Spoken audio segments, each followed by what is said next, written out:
Well, there goes the neighborhood. Good morning, everybody, and welcome.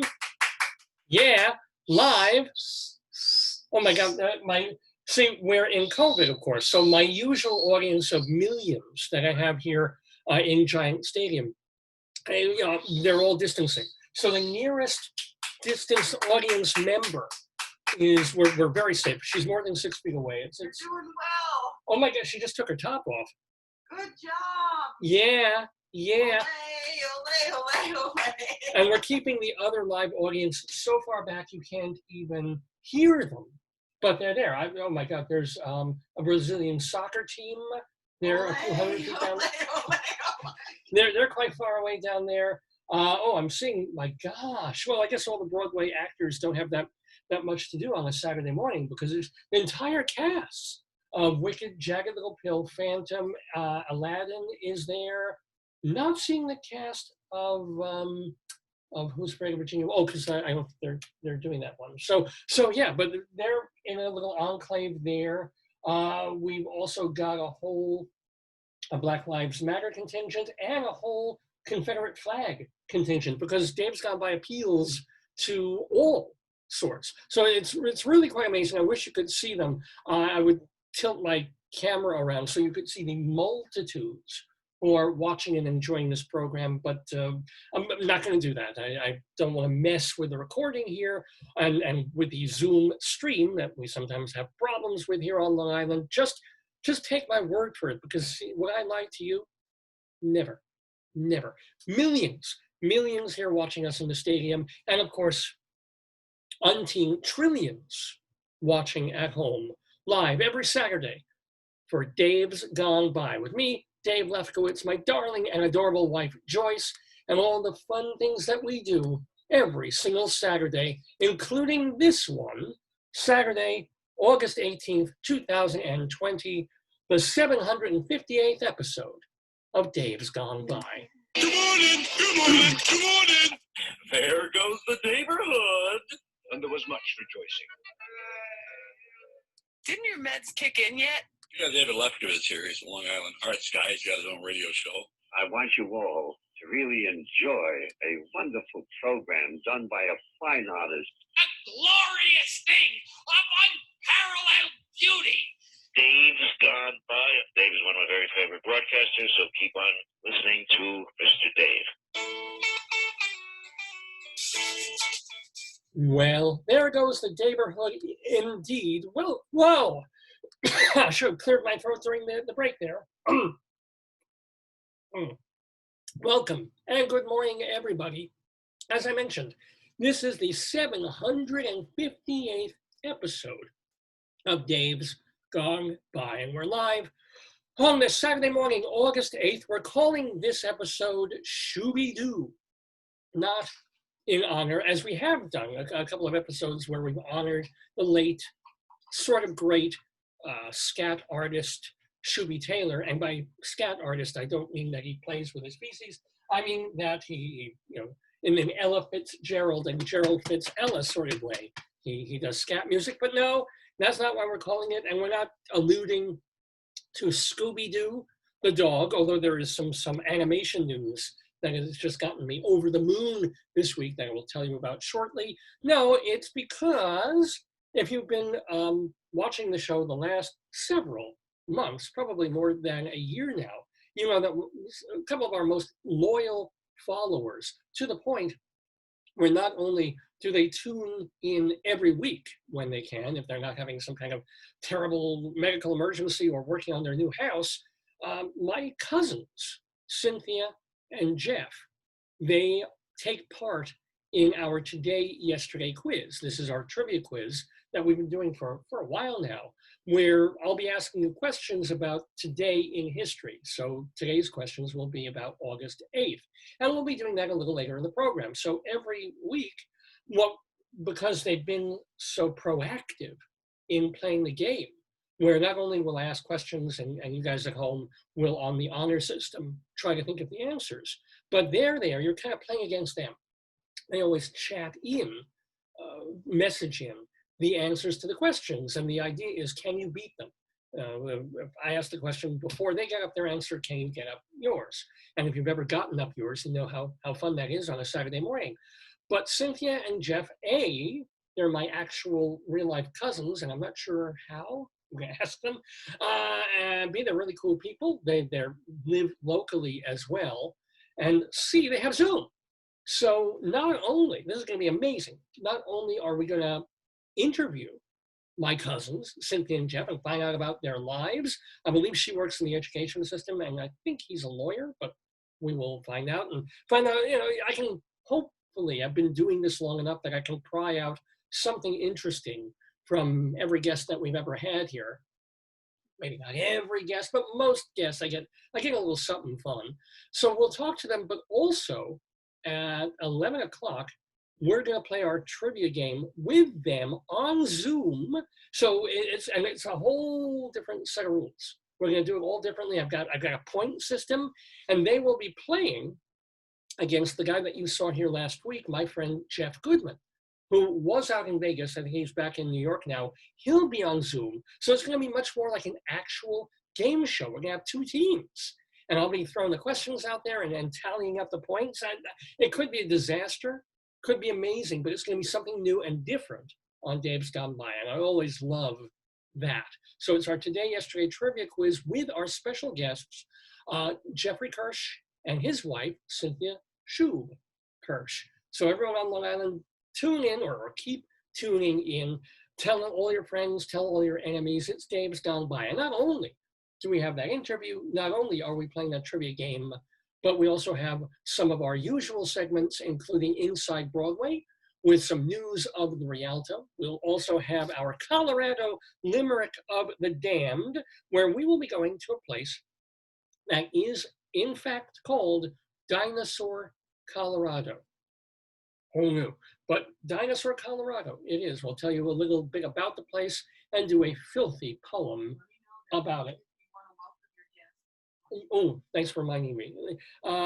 We've also got the Wretched Pun of Destiny, which is a terrible, truly wretched and egregious play on words where I tell a little story and I end it with something that just will make you lose your lunch. It's the Wretched Pun of Destiny. We've got that coming up as well. Oh, and Rabbi Saul Solomon will be here with us with his favorite segment of the show, Rabbi Saul Reads the Papers. He's got, there are two very, what's the opposite of secular, very ethnic newspapers in our town, in the 5 towns here, that are very Jewish in scope. They're in English, but they're very dedicated towards the Jewish and Orthodox Jewish community.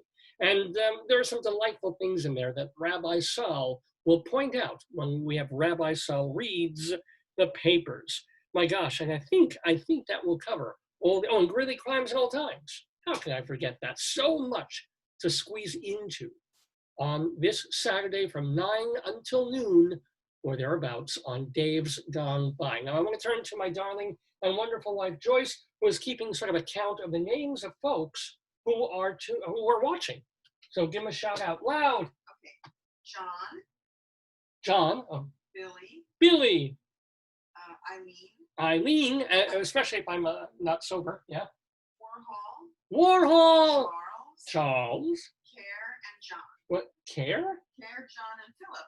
Care, John, and Philip. And just Barry. Barry just joined. Just Barry. No, not several Barrys, but just Barry. Welcome all of you and all the folks who are watching. We try to announce your names, kind of do a little shout out, the happy birthday from Willard Scott kind of thing, but if I miss your name, it's because I can't see you or you're not in the watch party. But believe me, we're thrilled to have you here.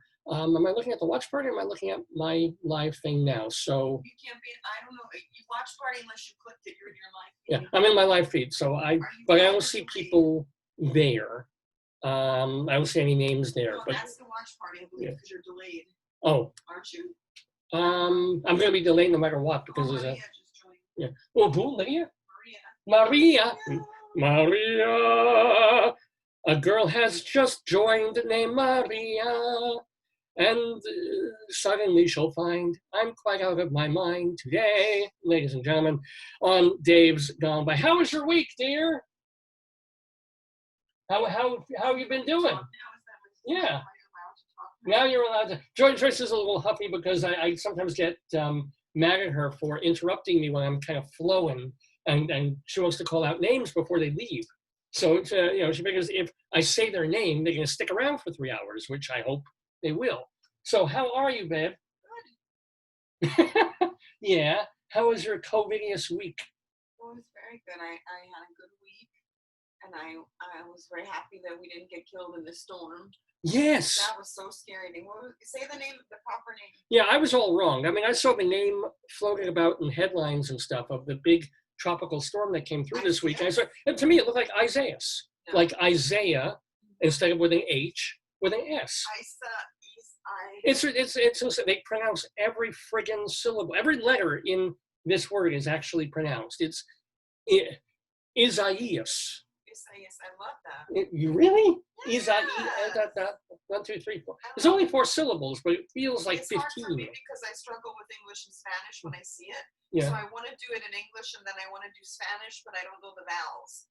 The problem is when you're multilingual and you see a word with many vowels, I get confused. Well, yeah, because they start to swim in front of your eyes and then you have a vowel movement. Disgusting. Yes, it is. Yes, it is. But Isaiah, doesn't it sound like it has more syllables than it does?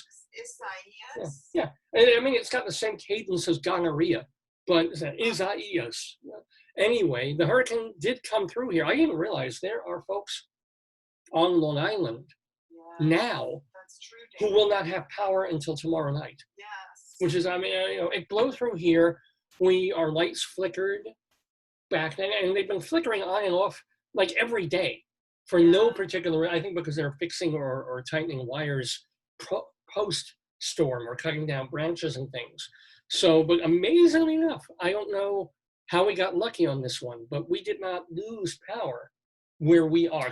Half a mile away they did. Temporarily, I think they got it back pretty quick. But it does astonish me that there are people who will go almost a week without power from what wasn't even a hurricane. It was a tropical storm, although the winds, they were significant. We have a tree out front of the window right here where I'm doing this program. It's actually outside. It is an outside tree. And this thing was bending like this. It's a tree that's more than a decade old, so it has some longevity, but it's also not one of those trees that's been around for 50 years. So I was thinking, man, that thing could go right over. And thank goodness it didn't. And I hope you all survived the storm pretty well. But I mean, is there anything else that can happen this year? I'm not the only one to say this. Okay, so there's a pandemic. I think, David, in winter we're going to get more COVID rounds. Yeah. You mean when we're going to get more rounds? That's what they were predicting. September, October, November, when flu season, because people who don't have the flu shot won't know the difference. Oh.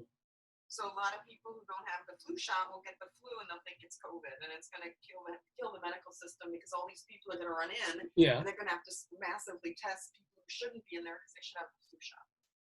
Well, a flu shot won't necessarily prevent all. It'll prevent one strain. So 4, you get quattro top. Oh, all right. So you get the quattro top flu shot, which may not prevent certain people from getting flu. But if you are getting flu, you're still going to go with a doctor. How is it going to strain the medical system even more so if they're getting the extra test? If people had the flu shot, they wouldn't be getting needless flu cases. Oh, maybe. Yes. All right. Yes. But the deal is, what I don't understand is that when this first started in March, the CDC and WHO and whoever else were predicting, okay, we're going to have this terrible spike. What? Nothing. We're going to have this terrible spike, and then it'll go down. And the heat of the summer will really level it off. We'll take it away. March and April are going to be terrible, but by late May, June, July, August, for some reason, the summer will just kill off the virus or make it dormant for a while. But then the spike comes back. That's when, boom, October, November, we get this giant spike. And it sort of made sense. Well, what? I just said you're live. I'm like, David's live. But here's the deal.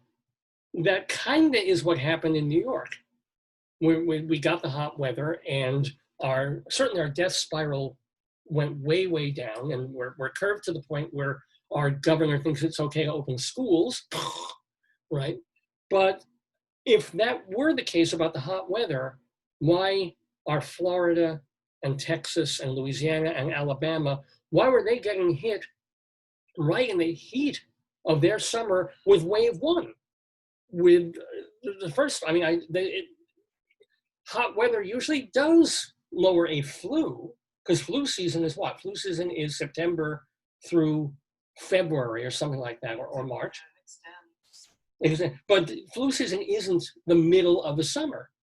And yet here we go with this thing that isn't flu, that was supposed to act like a flu. And, you know, so I don't get, so what were you going to say? What was so exciting? No, a lot of people joined. Yeah, please read the names. Okay, so after Maria, it was Glenn, Bill, Mark, Bob, and George. Welcome, Glenn, Bill, Mark, Bob, and George. Well, at some point, they'll name hurricanes after normal-sounding people again instead of Isaias. I love it. Yeah, yeah. Welcome to 2020, Billy Bob Thornton. Well, I mean, isn't it? By the time you get to the paramedics. Tell people that you know that you have that cream there because it's horrific to see it. Yes, well, it's not my cream. I've got Potato here. Potato's very excited because we have something happening also on the show. Potato is with his friend Pooey. I'll show Pooey. He's from a game that we had in Colorado that we used to play all the time. We had to throw the game out when we moved here, but Pooey survives. And so Pooey has become Potato's friend, but Pooey tends to cause chafing. And therefore we have this ointment called, I don't know, is it backwards or forwards when I hold this thing up? Do you see it? I can't see because I'm doing other things for you. All right. Well, anyway, it's forward. It's forward, okay, because I see everything in reverse here. Calmoseptine, the original ointment. Yeah, so Potato needs that for reasons that I don't really want to get into. But, I don't know, this between the COVID and the pandemic and the riots and the unemployment, and it's like, oh, just what we need. A near hurricane blowing through and causing tens of thousands of people to be without power, and trees down in their yards and trees on their houses. And the thing is, what else this year? So, I mean, personally, my wife and I, we lost our dog this year. It's just been, can there be one more thing? And then you go back to the old Bob Dylan, well, not that old Bob Dylan line, just from 25 years ago, of just when you think you've lost everything, you find you can always lose a little more. So we still have almost half a year left in this year. What, we've got 4 months left happening and 3 months till the election. It's like, we have no clue what could be coming around the bend. And it could be somehow even worse. Jews in Germany in 1935. So, oh my God, can things get any possibly worse? And then 1938 rolled around, and 1943 rolled around. Things could, and often do, get worse. Just thought I'd throw that in front of you on a Saturday morning. Do we have any more names? No more names. Will's the last. All right, well, let's also, what else did I want to talk to you about today? So, a little bit about television, which I don't watch much regular television except a little bit of the news channels in the morning. But we watch Netflix and Acorn and those specialty channels. But there is some kind of cool news. First of all, one is intentionally fake-ish fun news, and the other is actual, real television news. So the first one is, there's been all this talk of, who is the most evil, oppressive, terrible person apparently on Earth? Is it the classic rich white man, the Donald Trump, the Jeffrey Epstein, the Harvey Weinstein. No, apparently the most awful human on the planet is a lesbian woman. When did this happen? When did when did Ellen DeGeneres suddenly become Cruella? She was too nice, right? There was something behind it. Usually there's something behind it. There's like evil. When somebody's so like, oh, I'm so good to people and everything, you know, there's got to be. They said a lot of people said the celebrities loved her, and she did not want them to mingle with her staff. Like there was very like two sets of rules, you know. Right. Yeah. So. I mean, I guess Ellen didn't seem nicey nice so much as really down to earth and normal, even though she's obviously a multi-millionaire. That's the image, of course, that she is projecting. Like we were watching last night a documentary about the Rolling Stones tour of Latin America. And, you know, music was real good and you know, really well shot. And it was kind of fun to see them go into Peru and Uruguay and so on, and actually within 3 months set up a giant stadium in Cuba and play there. But there's also this moment when Mick Jagger meets with these two guys in a band that was remarkably influenced by the Rolling Stones, because we don't realize this necessarily in America. Yeah, we love the Stones. We have groupies and fans of the Stones. Even now, they're great. But for us, it's like, oh, Rolling Stones are a great part of the 60s. They were part of the music. They were part of the change. They were part of the cultural revolution that occurred in this country during that turbulent time, and then for the 70s onward, and making that great music. In Latin America, it was much, much more. In some of these countries, they had dictators that would outlaw rock and roll music, that would put people in prison for playing a radio with the Rolling Stones on it. So that was seen as a true revolutionary act to engage in rock and roll, that kind of counterculture and protest. So now, what this documentary is showing that is for the first time, either ever or in many, many years or 50 years, the Stones are playing in these countries, invited there in certain cases. And it's incredibly meaningful to people who were out there on the front line, the Jerry Rubins and the Abby Hoffmans of their culture, who ran into even more trouble than Jerry Rubins and Abby Hoffmans did. I mean, they were true political prisoners, right? And so they're interviewed for this documentary, and there's one scene with Jagger talking to these guys who formed a band, I guess back in the 70s and 80s, in this country, playing sort of underground, playing the kind of music, real rootsy, stonesy rock and roll music. And what did they get? They got an audience with the king, being Mick Jagger. You know, they're brought to his suite in the Four Seasons Hotel, and they sit with him, I guess, for like half an hour. Remember those two guys from the band? Yeah, they were musicians who played the Stones. I think was it Brazil? Yeah, it was Brazil. Oh, that was Brazil? Yeah, I think it was Brazil. Or not Argentina, because Argentina was there too. Yeah. Brazil, they were in Brazil, I think. Yeah. Or was it Cuba? No, I think they were in Cuba. I think it was Brazil where they were playing the Rolling Stones music. Yeah. In Cuba, some of the older audience had gotten arrested. One guy said, I got arrested in the 60s or 70s for playing Rolling Stones music in the park. Yes. Yeah. That you said was super meaningful.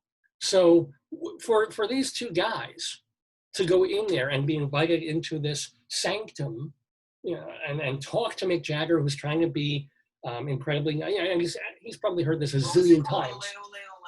Ole, ole, Oh, the documentary was called Ole, Ole, Ole, Rolling Stones Tour Latin America or something. You can find it on Netflix.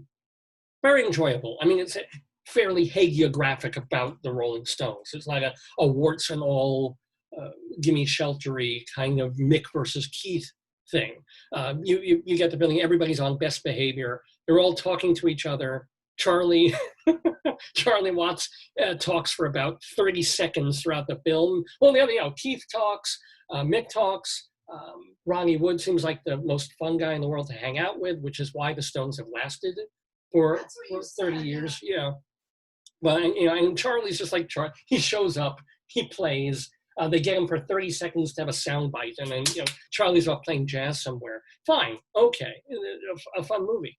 But the point is that for Jagger, it's a half hour out of his time on tour, which is exhausting, right?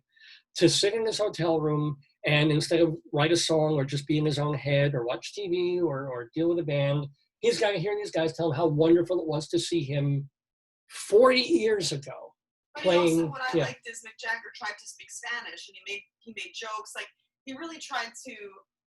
What struck you and both of us was that you said he wasn't above anything. He really, and then they kept saying ole ole ole Richard, ole ole ole, right? Yeah, well, there was for Keith, because Keith is God. Ole ole ole Richard, ole ole. And he said, when you get that, when you wake up and you get that energy from thousands of people in a crowd saying that, you can't not feel that energy. The energy, the adulation, it's a major it's thing. You get nothing. It's an exchange with the audience. It's not one unidirectional. I mean, it's an ego feed, but it's beyond that at this point. It's love. He said that it also makes him, and he cried. Remember, he cried on stage. That was Keith. But Mick could get that without meeting personally with these two guys. But they're English. I mean, I think they feel like a sense of, And it's a documentary, so he wants to look. So whether it's fake or real, it feels nice of him to do. So we get that face of Mick, who's probably something of egotistical. Well, I mean, look at it this way: that they didn't even move their was it like Good Friday concert for the Pope? So I mean, if you don't move for a Pope who has their own Vatican City, what happened? They would have, but they already moved. They set a concert date in Cuba. It's true. They were gonna. Stones had no rock and roll major bands had played in Cuba since. Well, there was no rock and roll in the 1950s. Barack Obama, when he was in Cuba, he's like, "You get me, and you get the Rolling Stones." But here's the deal: they set a date, and remember, Cuba doesn't have a stadium to account because nothing's been built properly for 50 years. So now they've got to load in all their equipment, load in the stage, the video monitors, all this. They're trying to make this go for. It might have been in some ways a more interesting documentary if they actually shown what it took to. They did. They kind of they speeded, Yeah, they didn't really get into the real nuts and bolts of how quickly the thing could have completely fallen apart. Because, or how much they could have actually shown, but that would have been, to me, a little more interesting as a documentary of saying, okay, there's a giant field in this country that Americans and haven't been allowed into in 60 years, when they're still driving cars from 1952 and keeping them running, and there's still embargoes, so they can't get the proper parts to make them go. How do you suddenly put on a state-of-the-art 2014, 16 concert for 30,000 people, whatever it was, in 3 months? How do you do that? Especially when the government is helping you, but at the same time, how do you there's cultural differences, creative differences, language barriers, and so forth. They kind of gloss over that. You kind of have faith that it happens, and it happens. They hired a guy who's like a wrangler, because bartering and bargaining is a cultural, negotiating is very culturally based. So they hired somebody who understood, because you can't just go in and say, we're going to have a concert, Oh, yeah, not to go completely off topic, but I was in Russia many years ago. No, I'm not a communist. But I was in Russia with my friend Scott many years back, and we were trying to do some business. He was trying to do some art business, and I wanted to do some publishing stuff. And he warned me, Dave, don't talk business on like the first day. Don't, it's just about saying hi to these people and having vodka. And because they drink like friggin' fish, and just getting to know them and telling their stories, and you telling your stories. And it's like, I tried to be really good about that on the first day. But on the second day, I'm like, okay, I'm here, let's talk. And it was like, no. It wasn't until like the last day we were there, on like a 6-day trip, that we actually started trying to deal with something and get something going. I was tearing my hair. Well, you saw I did tear my hair out. It's a very different culture. And we were dealing, by the way, with high-level people, academic people, one of whom was presumably murdered by Putin's minions. The guy I met, the guy I shook hands with and had, I'm not a drinker, but had a sip of vodka with, was murdered, years later. But not by me. You know, I tried. I suffocated him briefly, but he recovered from that. But so there's all this cultural stuff, and here they are trying to do this in Cuba, and they get it done, and it's an amazing thing. Oh, where was I going with this? I don't know. I took myself off track, I think. But it's a fun.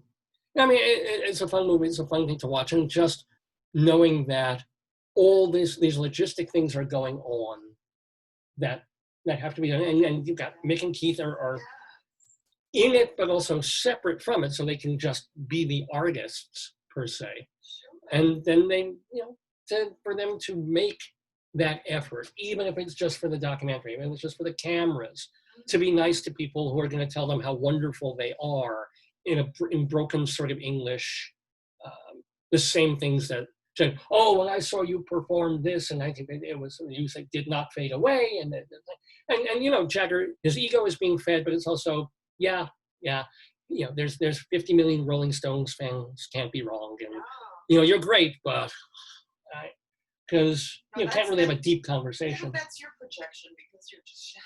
Oh, I'm very shallow. I mean, if I had, I don't know, person after person after person all day coming up to me, telling me how much they love the Miracle of Long John's, maybe by the 8,000th person, I'd be like, I'm so, hey, I got to run. As opposed to where I am now, is if I meet somebody who loved the Miracle of Long John's, I'm like, can I buy you dinner?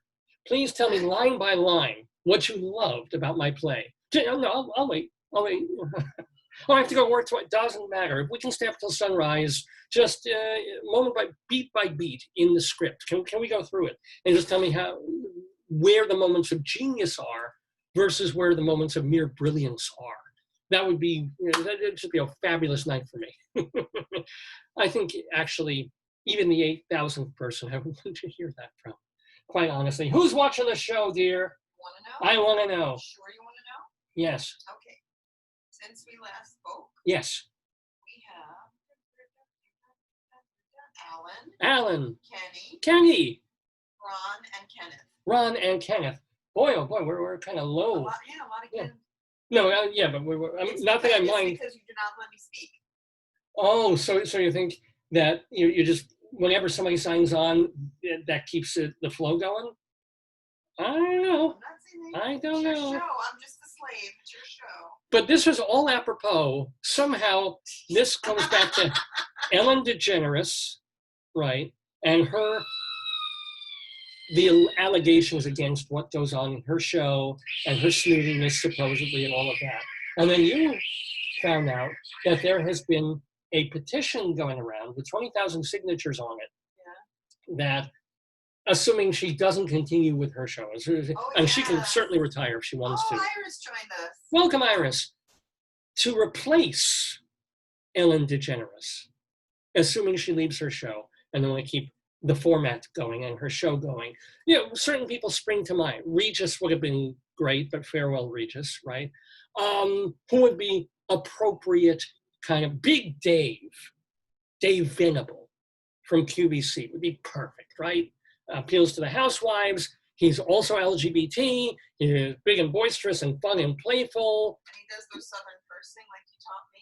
Oh, shut the front door. Oh, Mary, right? And he'll do the happy dance as many times as they need him to, which is probably 5 times a show. He should do it because he's getting massively huge. They just transform it mostly into a cooking show. It's He'd like be David. great. I mean, he's like gargantuan. He could do the happy dance to burn off some of those. He's like, do we have mac and cheese? Big Dave liked mac and cheese. Big Dave loved dumplings. Oh, dumplings, pop stickers. Oh. True. They just have to pull the cameras like 4 feet further back than they have for Ellen. Yeah. Although that was the amazing thing about Big Dave. He tried to eat a co-host once. Joyce said he tried to eat a co-host. Looks like she's so small, she looks like Bjork. Oh, that pixie woman, I hate her. Yeah, he nibbled on her one time. Well, that's the only woman he's ever nibbled on, I'll tell you. Although, what was I going to? Oh, the weird thing about Big Dave, he looks like this jolly orange giant when he's on camera at QVC. And then we actually scrolled Facebook and found him doing more of a Zoom thing just for his fans. And he actually looks kind of normal in real life. A cup of tea or coffee. He was like, yeah, regular food. But on QVC, he's this gargantuan marshmallow man. He's just like, oh, he's towering above everything. His skin color is a shade that is not seen in nature. I think they spray blast him with some kind of like paint filler or something. No, it's Big Dave. They spray blast him with Pam. They use oleogyanic cooking spray. But it's not Big Dave. No. He's not in the running, and it wouldn't be, I don't know, Jimmy Corden. He would be probably more apt for her show than he has been for late night, in fact.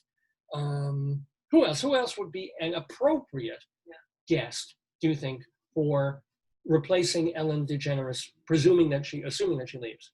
Assuming?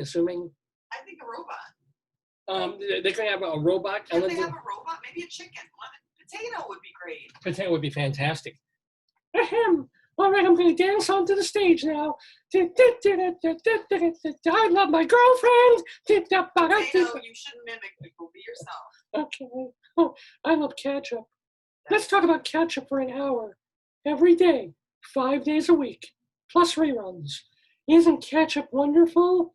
Let's think about ketchup. Let's dream about ketchup. Uh-oh. Potato. Okay. Yeah. All right. Maybe potato would not be the ideal.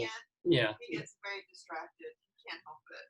But you have an idea of the kind of person that should be hosting a daytime, generally female-oriented chat show. That's why David Letterman was so wrong for it when NBC tried him out there, and then figured out, this guy belongs talking to 15 to 34-year-olds at 12:30 at night.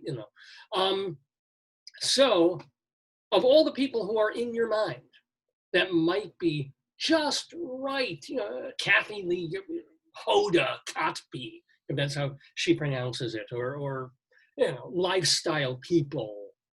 No.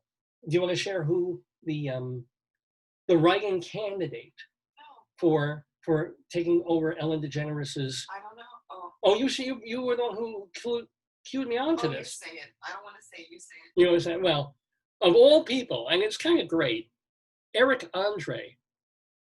Now, I know my viewers are old enough that most of you don't have any clue who Eric Andre. So I'll explain. He hosts a fake comedy talk show on Comedy Central, I believe. It's even like a Cartoon Network. It might be Cartoon Network. It's makes fun of a low-budget, public access kind of comic talk show, and it's completely berserk. It is absurd. It makes virtually no sense at all. It's all about just random sight gags, random, totally offensive behavior, man on the street stuff that he does where he just gets naked, walking down the street and just eating gobs of ranch dressing. Most of it is stupid and not particularly funny, but every once in a while he catches you, and then he gets you to belly laugh. And he's been doing this like 4 or 5 seasons. He's been doing this. He's also a stand-up comedian. He's got a special on Netflix that parts of it are quite funny and quite outrageous some of the time.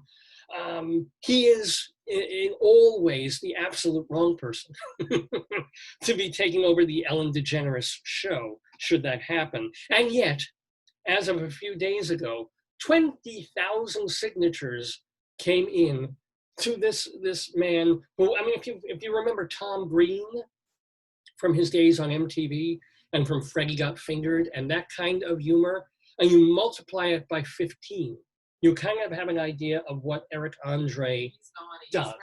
Yeah, and the whole point, it's Borat mixed with Tom Green in a post-BLM world, right? And that's Eric Andre. Can you imagine that appealing to 70-year-old housewives washing dishes? And I know that's a cliche, but really, who's watching Ellen, right? Who's watching any TV after 8 in the morning, right? Although, come to think of it, with everybody working at home, that's all anybody's going to be watching. They're going to be like, no, I'm supposed to be doing work now, but there's an interesting cooking segment on the Today Hour 5. But anyway, so that's one television piece that's just been fun. That would be amazing if it happened, but it won't and shouldn't. But The other news is that after nearly, well, more than 25 years, speaking of comedy, no, excuse me, Cartoon Network, they're going to be bringing back a show because everything gets revived and everything gets reworked and sequelized and rebirthed from, well, was it Full House had another? Oh, Fuller House. Fuller House, right? House, something like Full. Yeah, and they do anything because they have no new ideas. People will come back and watch old ideas redone, right?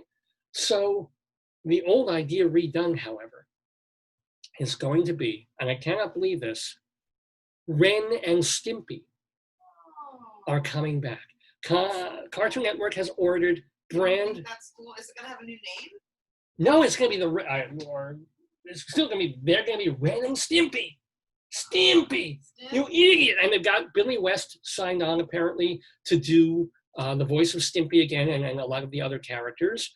The only understandably unfortunate part is that the guy who created Ren and Stimpy, John Crittolucci, is not and cannot be involved. Apparently he's, well, he's had difficulty working everything he's ever done.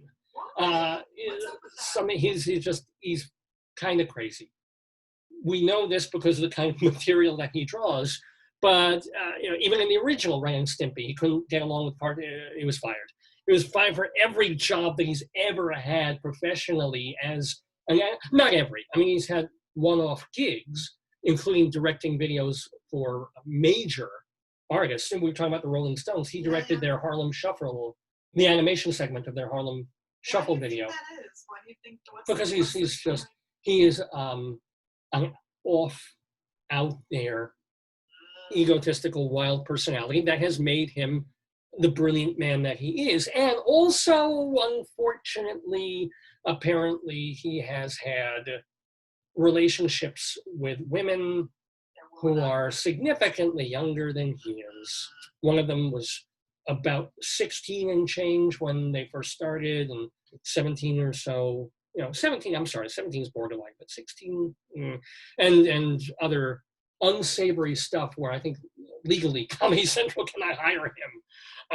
I'm sure he gets some kind of paycheck for originating Ren and Stimpy, and he probably does very well on residuals and doesn't have to work, but a creative person like him has to and wants to. Because you figure, whatever happened to him after Ren and Stimpy, you never heard of anything he did. He's done a lot. It's just his name's kind of to the side of it, or it's a one-off, or it was a series that was ordered and started and never finished, or it was on a cable channel that no longer exists. That's the kind of career he's had. But Ren and Stimpy, man! You love it. Ren. And so you've got to understand, it was even more than when Pee Wee Herman had his Saturday morning groundbreaking TV show. Yeah, he had no problems. That's right, speaking of sexual peccadillos. And pulling your peccadillo out in public. But, yeah, no, I mean, Pee Wee Herman's problems are nothing compared to John Kay. And Pee Wee's problems were 30 years ago. But Pee Wee, absolutely a genius when he did his show at the Roxy, I think it was. If he had never done anything but that, his legacy in comedy would be secured. And then he did the Pee Wee's Big Adventure movie, which was a great fun. A lot of that credit going to, the director, what's his name? Roman Polanski. It's not Sex Offender Saturday. No, who's the guy? He directed Big Eyes. He directed Edward Scissorhands. He directed, I know the guy. Was married to, You want me to look it up? Yeah, Helena Bonham Carter. I mean, a major, brilliant kind of indie director. Tim Burton. Thank you very much. I didn't look it up. Well done, Tim Burton. So, but credit goes to Pee Wee as well. And his Saturday morning cartoon is very fun, very enjoyable. I never found it because he had to be careful. He was making a children's program, so he couldn't be out there the way he was when he was actually doing comedy for adults in the Pee Wee persona. But that at least was a step. That was a step in changing children's morning television before things like Teen Titans Go came along and the appropriate, acceptable, but still kind of out there cartoons. What's that one I like about the rabbit? The father rabbit who's Gumball. Yeah. Gumball. Yeah. Think of it. So I mean, if you think of the cartoons that I was watching when I was a kid from Hanna-Barbera versus even things like Teen Titans and Gumball, it's a world away of comedy and coolness. And those aren't for, they'll sneak in vaguely PG references, but those are clean things, right? And Pee-wee was doing that. But when Ren and Stimpy came on like a Saturday morning, and the visuals of it, and the facial expressions, and the things they were hinting at that John Kricfalusi wanted to put in there and had to fight to save. There is a 2-part episode that has to do with Stimpy breaking wind, and then his heart broken when he can't find it because his wind goes traveling all across the city, and he goes everywhere looking for his lost fart. How do you spell Ren? R-E-N, Ren Hoek. Hork is the name. Ren, the psychotic, angry chihuahua. Stimpy, the moron, who's got the same voice essentially as Curly from The Three Stooges, is voiced by Billy West. And they were just a wonderful pair. And if you get a chance to see them, actually post, when John Kay wanted to do more Ren and Stimpy's, he did a couple that were specifically geared for grown-ups. And unfortunately, the problem was, again, parts of them are really slow and ridiculously dull. And I'm sorry, who joined? Michael. Oh, welcome, Michael. They're just like, why is he dwelling on this? There's nothing fun. There's nothing going on here. And then suddenly something that will happen that's so sadistic and funny and sick that it just puts you on the floor, which is the one thing that he really couldn't quite do when he was doing original Ren and Stimpy's. All of this by way of saying that they've ordered these things so that those of us who have been jonesing for new Family Guy and jonesing for, what do I love? The professor guy. What's the puberty one? Oh, Big Mouth. And you Big love Mouth. Storybots. Storybots is what's the one of the airline professor? The airline guy who's like a failure. That's really good. That is very great. What's F is for family. Yeah. That's really good. And of course, oh my God, the mad scientist, Rick and Morty. Oh yes, you love that. Which is brilliant. So those of you who've been waiting for that kind of thing, and that's probably only 2 people, many people of a certain age group who are watching this particular program, Dave's gone by. But that gave me big old smile this week. That kind of made me happy. Let's see. What else can I talk about before we actually get to the show? Welcome, Vincent and Curtis. Vincent and Curtis, welcome to you. Welcome to the Daverhood. Only other thing is, speaking of sadism, speaking of being mean and evil, which I can be, certainly. Yes, you can. Thank you, dear. The ants are having their revenge. I don't know about the uncles, but the ants certainly are.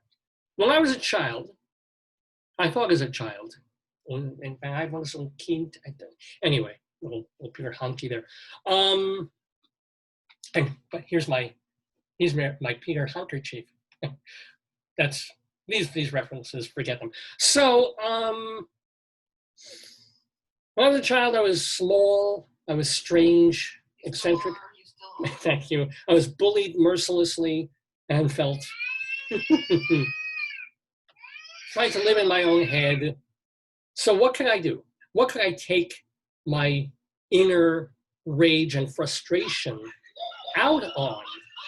I mean, now I'm a grown-up. I can take it out on my wife. But when I was a kid, I can't really take. It's Lighter and Tim. Lighter? L-Y-T-E-R. Lighter and Tim. Huh. Lighter is my old flame. That was a heavy joke. But here's the deal. lighter, weight.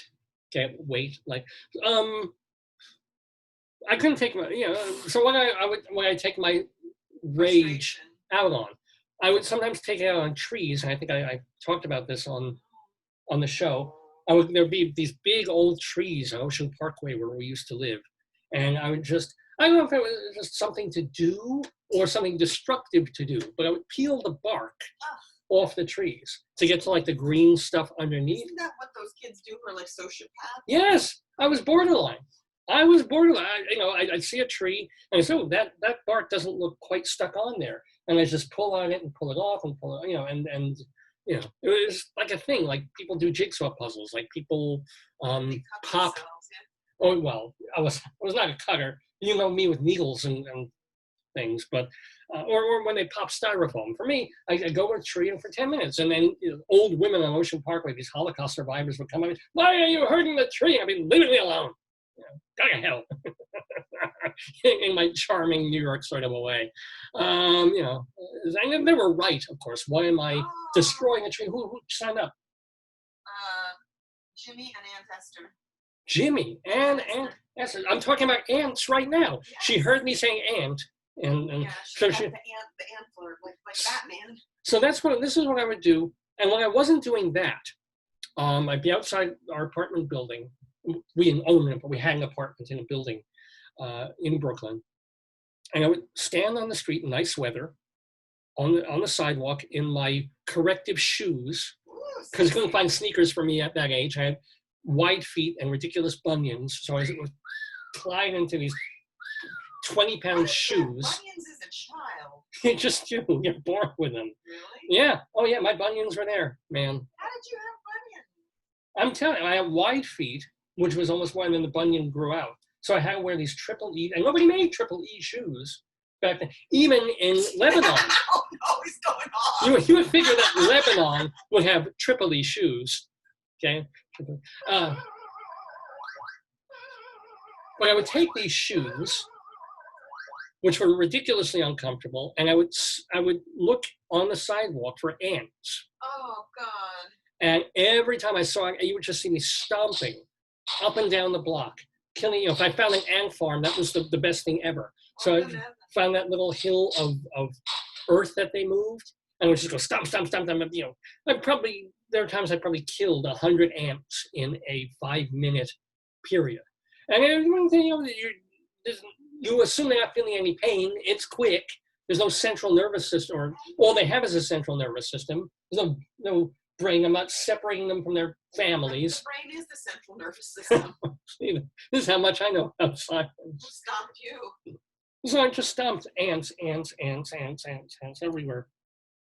And that was fun for me. I was killing God's creations left and right, and feeling great about it. Were you frustrated with your own life and you took it out? Absolutely. And also there's the New York middle class Jewish version of hunting. I won't go grab a rifle and shoot snipe in the forest. I won't look for a woodcock and go pull. Yeah. Mark says good morning to us, and that Cousin Mark. Yep. Yeah. Hey, Cousin Mark. That's on your regular one. He's not in the watch party.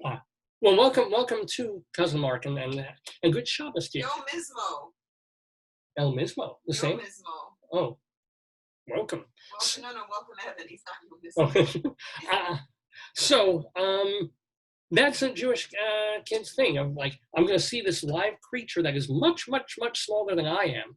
Because when you're a child, and especially a small child, you're much, much smaller than everyone around you. Mark says about oppression. Engel says about oppression in the family. Yeah. In a patriarchy, in a capitalist patriarchy, the father abuses the wife abuses the kids abuse the pets. It all goes down. And also, I may have just found it fun. I may be reading too much psychologically into it. I don't think so.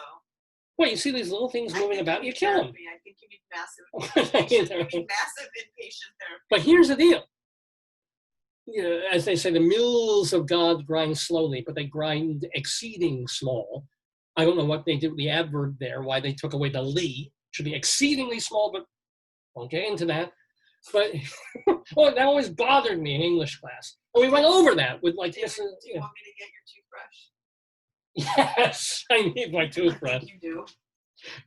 Those of you who watch every week will know what Joyce is referring to when she talks about my toothbrush. But so I'm stepping on these ends, having a gay old time. And now it's 50 something, oh, thank you, 50 something years later. And we're living, God bless them, with my parents.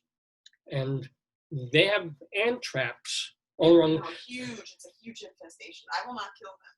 Well, here's the deal. Thank goodness, and I don't even want to say it, but we don't have those other creepy crawly bugs. Because if we did, my mother would literally move out of the house and go live in the backyard. If she ever saw the R word, you know, those little, me too. And it's one of the reasons that she despised living in Brooklyn was because we had an apartment, and we have an apartment in Brooklyn. You have the R word. And then we came out here, and we didn't have that. And every once in a while, you got little spiders here and there. Certain times of the summer, beetles will climb in. And at this point, only Ringo or Paul would be climbing in. But but for a week or two or three, certain times of the year, the ants go freaking crazy. And Oh, wow. I was trying to get ant traps in King Cullen, and they were out of them. They had the R traps instead, because I guess everybody in this neighborhood, everybody around, is snapping up ant traps to kill these. And you come downstairs in the morning, trying to make coffee, trying to make some breakfast, and there's like 4 ants roaming around the counter. There's 5 more along the sideboard. They're in the sink. Go over to where brilliantly, finally, they've moved the cookies that they've been leaving outside in boxes. Yesterday, my mother had to throw out 2 boxes of chocolate chip cookies that I bought. Why? Because you open them up and they were crawling with ants. Well, you know what it's called? It's called don't eat raw sugar. Well, more than that, there's also, hello, you have cookies. Put them in the fridge. You either put them in the fridge, or what I do, you spray them with Raid. You take the cookies and put Raid on them. It won't kill you, make you a little sick, but you'll get over it. You just drink the sanitizer. That's right. And finally, King Cullen stocked up on ant traps, which I bought. And this morning, there was finally a significant diminution of the ant population. The uncles are still around. And I know I made that joke already earlier. But I feel like now that Joyce and I are living here, this is God's getting back at me for the ant families that I decimated when I was 6 years old. Yeah, well. No, tell me who? Who? No, I heard the whoa. And it's 10 o'clock. So I have to tell people that you are watching Dave's Gone By with me, Dave Lefkowitz, and my darling and adorable wife, Joyce. We are here live on this Saturday, August 8th, 2020, with our 758th episode of Dave's Gone By. We're calling it SHUBIE Do, because we will have in the Zoomerhood about a half hour from now, excuse me. You want to know who? Yes, please tell me who. Carlos. Adrian. Hello, Adrian. Alexandra. Lawrence. Lawrence. Hello, Lawrence. John. Whoa, John. Johnny and Iris joined again. Johnny, and welcome back, Iris. Iris Welcome is back. the most frequent viewer. Well, you know, she would be joined twice because eyes have 2 pairs of irises. The iris of your eye always fakes it. Not even going there. 30 lashes for me. Or at least that's what my pupils would say. All white. Yeah, you missed an hour of show and you've missed nothing, I promise. But because we have all the real stuff coming up. We've got joining now. Who's joining now? Who? Kenneth. Hello, Kenneth. What's the frequency? Yeah. Just Kenneth after that whole, Kenneth and Richard. Richard, a different Richard. Well, welcome, as I said, all the people who tune in on Saturday mornings from 9 until noon or thereabouts to watch me do this. If you want to watch me do this previously, remember that our archives reside at davesgoneby.com. They're all free, and this week, that was another big thing that brought a smile to my face. Not just the return of Rainstorm. Sorry? When is the trivia? I'm seeing Challenger trivia. Trivia is at 11. But one thing that brought a big smile to my face as well is that after months, we've gone through every single episode of the show, and there's only 2 that have been lost to history, really, and shored up the files, the audio files, the photos that are with them, and including all the interviews that we've had on the show between October of 2002 and last week. The archives are working. They're ready for you. All our archives are also at archive.org, which is this wonderful not-for-profit website of basically audio, video, paintings, literature of the 20th and 21st century. Check it out, archive.org. And of course, check out the Dave's Gone By channel there. Plus, we put our audio podcasts on castbox.fm. So if you just want to watch my face for 3 hours, that's fine. Just download, put it on your device as an MP3, and take Dave's Gone By with you everywhere. Not just the live show on Saturdays, but all the shows that we've done. Very, very proud to have gone through all that and made it through every single episode and interview that we've done are available. And you can also find nearly all of our stuff on YouTube if they're not blocking it and messing with it for copyright problems. So, on the program today, Inside Broadway, our wretched pun of destiny, we will have Rabbi Sal Solomon will be here to read the newspapers of their Jewish content, and Colorado Limerick of the Damned, where we go to Dinosaur, Colorado. And most importantly, in about half an hour from now, our friends and my cousins, Cynthia and Jeff, will be joining us for an interview, and then they're going to stay on and play against my friend Jeff Goodman in a totally revamped, at least for this week, Today, Yesterday trivia quiz. We're gonna make it like a real wait, don't tell me game sort of thing. So do stay with us. Do check that out. Mark and Nancy. Hello, Mark. Hello, Nancy. I was curious, the Adrian who signed on before, is that male or female? Because there's an Adrian who's a theater. With the P. Oh, no, but welcome other Adrian. Welcome. I put a lot of cute little emojis. Oh, and another John. Today, the most common name of people joining is John or Johnny. John or Johnny. We used to have David. I feel like a prostitute with all these Johns. Yes. What? Yeah. Well, yeah, last time it was David. Moose has never come back. No, Moose came back once or twice. Did he really? There are not that many Moose. Mises. Yeah. So, yeah. Wow. Because when Mies signs on, I feel like Ed Winner. Remember Edwin Mies? Anywho. Why don't we? Yeah. Oh. I should have used this when I was getting really upset before. All those ants, all those evil ants. It's time for Dave's. Can I put a thing saying Dave will align your chakras? I will. I will align your chakras, my friends, using this. This is the electric toothbrush that makes Dave happy. Because what you do, and you've seen this, I need my moment of zen. My moment like, oh, the ants are crawling everywhere, and I gotta get the ant traps and put them down, and they make us throw out these cookies, and I don't do it.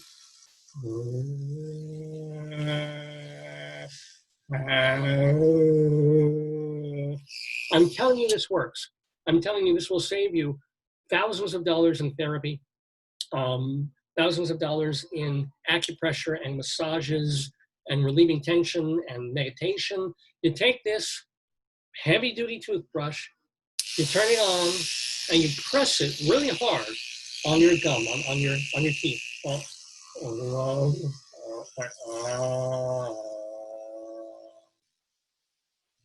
Not only is it killing the plaque and germs that fight bad breath, but it also makes your head shake, makes your brain rattle. If Lou Reed's parents had used this toothbrush on his face instead of putting him through shock treatment, he would have been a much, much happier and better human being. So let's try this again. One more time. I'm going to try my upper. Oh, look at my head go. Look at that. Oh, literally, the screen looked like it was vibrating while I was doing that. That is just tremendous right there. Let's just give like Kim Jong-un and Putin and Trump. How do you spell misalign? Misalign? Like misalign? Yeah, M-I-S-A-L-I-G-N. But I think she's Mrs. Align now. She got married. Yeah. All right, we are ready with jokes like that, to go forward into the show with a segment that I like to do that has to do with when Joyce and I were living in northern Colorado in a happy little town called Greeley, Colorado. Wasn't it called Stumperville? It's called All the Ways a Tree Can Kill You. This was an actual headline. I show this every week. This legitimate newspaper from Colorado that does have a sense of humor. And every week in the paper, they collect phone calls that come into the Weld County Police Dispatch for people who see something really weird going on and report it. And also 100 years ago. So Mike Peters, our friend in the neighborhood, goes through the newspapers back in 1920 and pulls out the goofiest, most nostalgic, funniest things that were printed in all seriousness, generally, in the papers back then. We mix them up together here on Dave's Gone By every week for a segment that we like to call Greeley Crimes at All Times.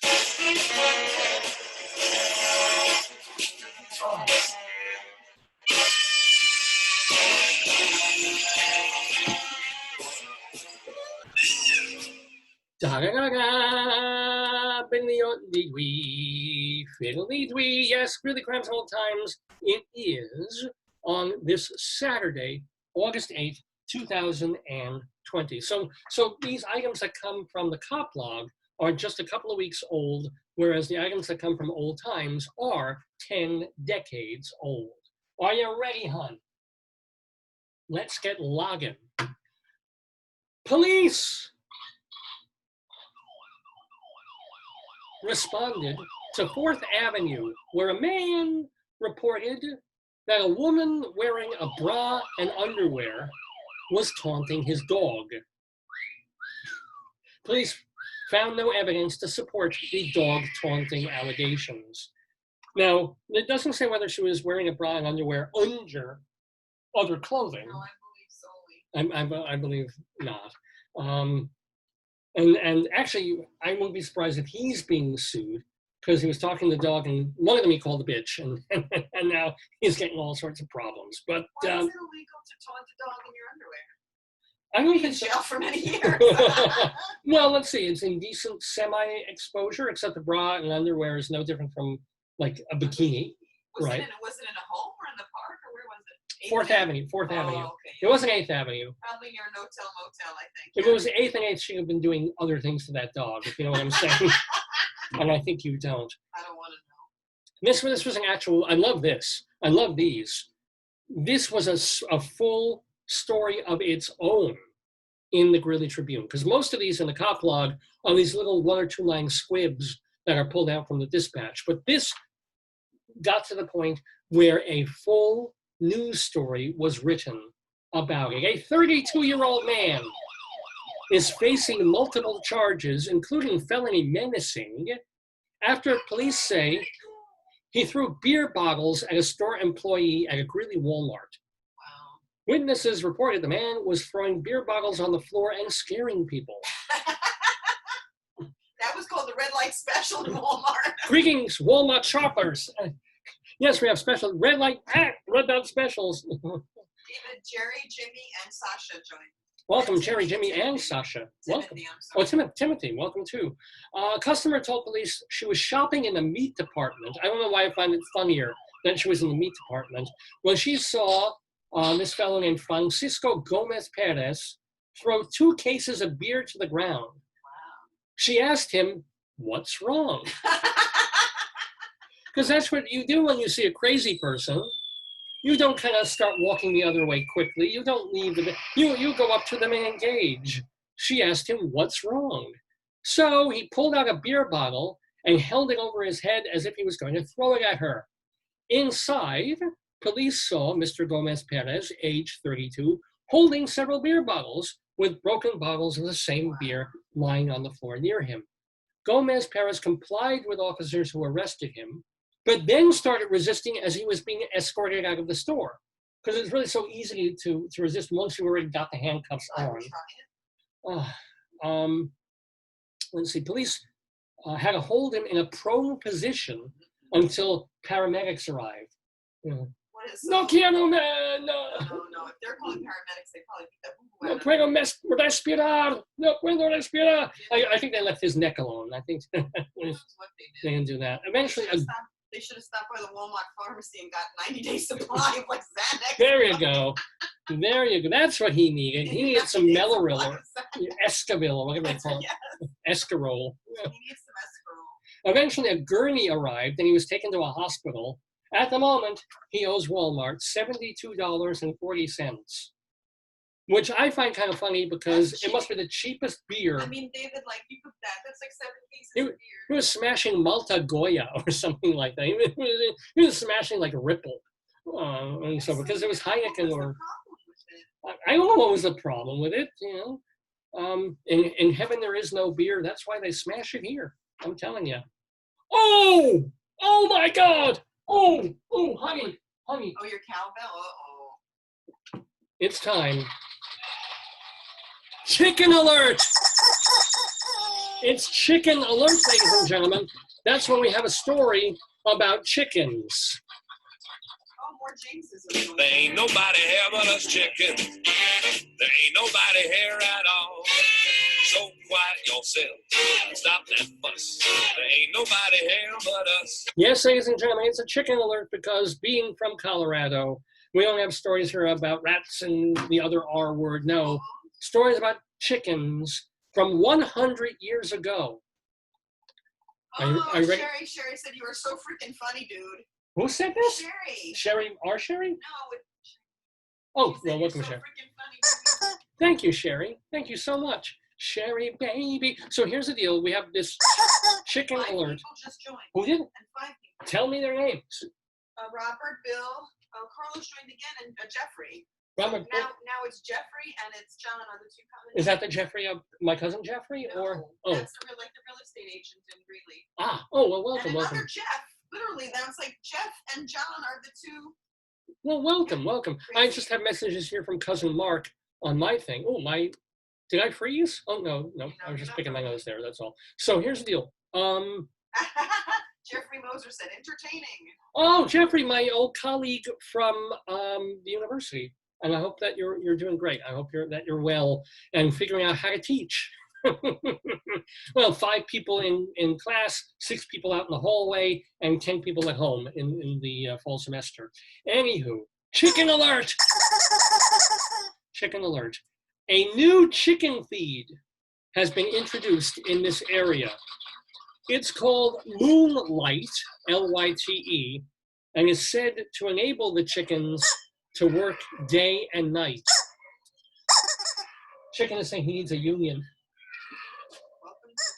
Wait, are there male chickens or are they only roosters? I think hens are chickens, men are roosters. Oh, so there's no such thing as but you know. I'm not saying that word. Tries to make a dirty joke. Oh, she's naughty.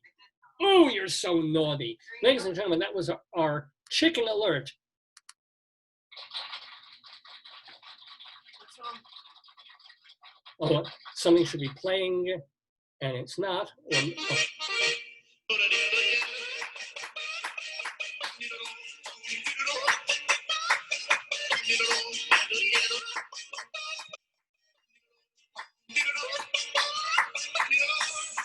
Yes, that was the chicken yodel. A song like that actually exists. I grew up with Heino the albino, so I can't. I love Heino. Heino's great. We have Helene and Carrie. Hello, Helene and Carrie. Is it Helene from the library? Does she have 2 last names? No. Okay, no. No, okay. Unless she got married, but no.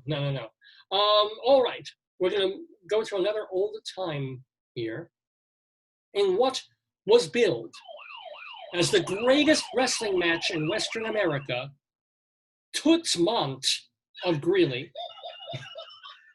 Toots Mondt sounds like a euphemism for the female genitalia, doesn't it? It does sound like pubes. Yes. Toots Mondt defeated K.O. the Mad Russian Romanov, because those were politically correct times, at the Sterling Theater in Greeley. Oh, right after they did Oklahoma. That's right. That's right. Auntie Ella, they go off stage, and now the main event. It's Toots versus. And you know what's the weird part? This was 20 years before Oklahoma. I know. It would have been, they couldn't have even done Showboat yet. You know what makes me upset when I see those cage fighters that it's like, what is the fighting where they have no rules? They just like two people. Ultimate fighting. Oh, yeah. They're all bloody and yeah. What? Oh, no. What? You put the idea in their heads. What's that? Now, potato and chicken want to do some ultimate fighting. Oh, no. Bow. Okay. Shake whatever you have for hands. All right. Now, I was going to say these are the rules, but there are no rules. Just go.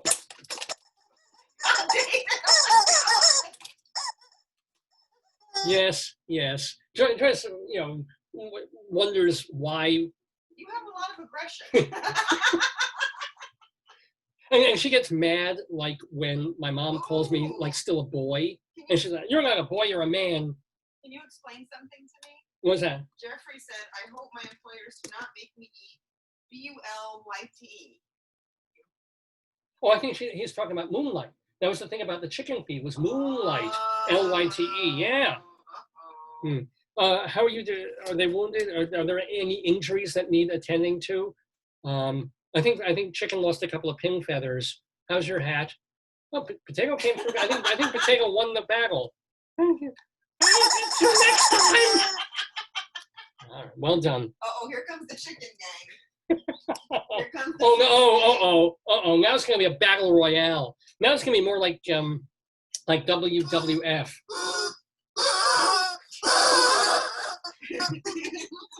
This is no fair. Fair fight. No!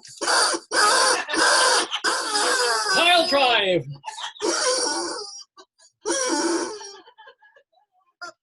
Oh my God. Yeah. You lost your sticker. Yeah. I just love, the idea that at some point, like my elementary school teachers might be watching this, high school teachers, colleagues where I've taught, people in the fellowship that I was in. Learned people, yeah. People of letters. And they're seeing me, a 56-year-old man, doing this.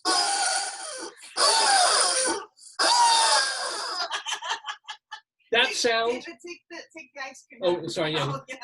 It's the summertime, so we give him an ice cream pop. There we go. Whoops, it's coming apart as we there. Yeah. See, this. That's the sound of my soul.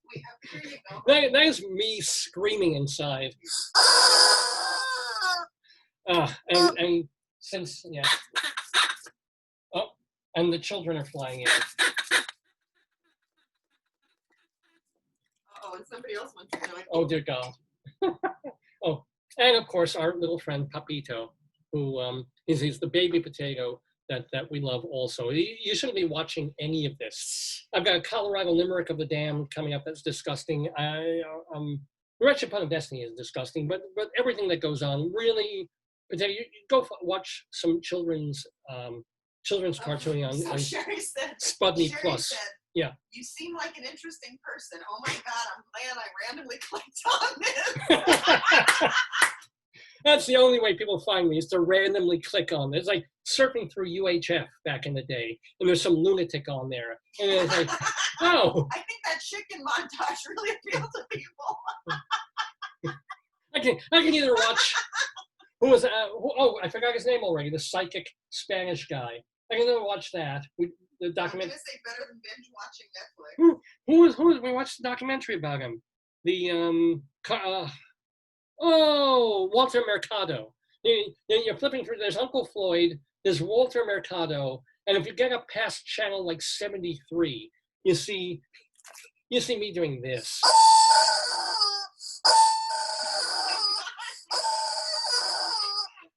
Yeah. FLIX. Oh, I spelled it. Yeah. Okay. What am I doing here? Okay, this is what I'm doing. Let's get back to Greeley crimes and old times for just another moment or two, because we're going to be having our guests in the neighborhood in just a couple of minutes. Hopefully. Oh, Jerry and a Jeff just joined. Jerry Ann? Jerry and a Jeff and a John. Jerry, and another a John. John. And a James. Who and a James? A John and a James and a Jerry and a Jeff.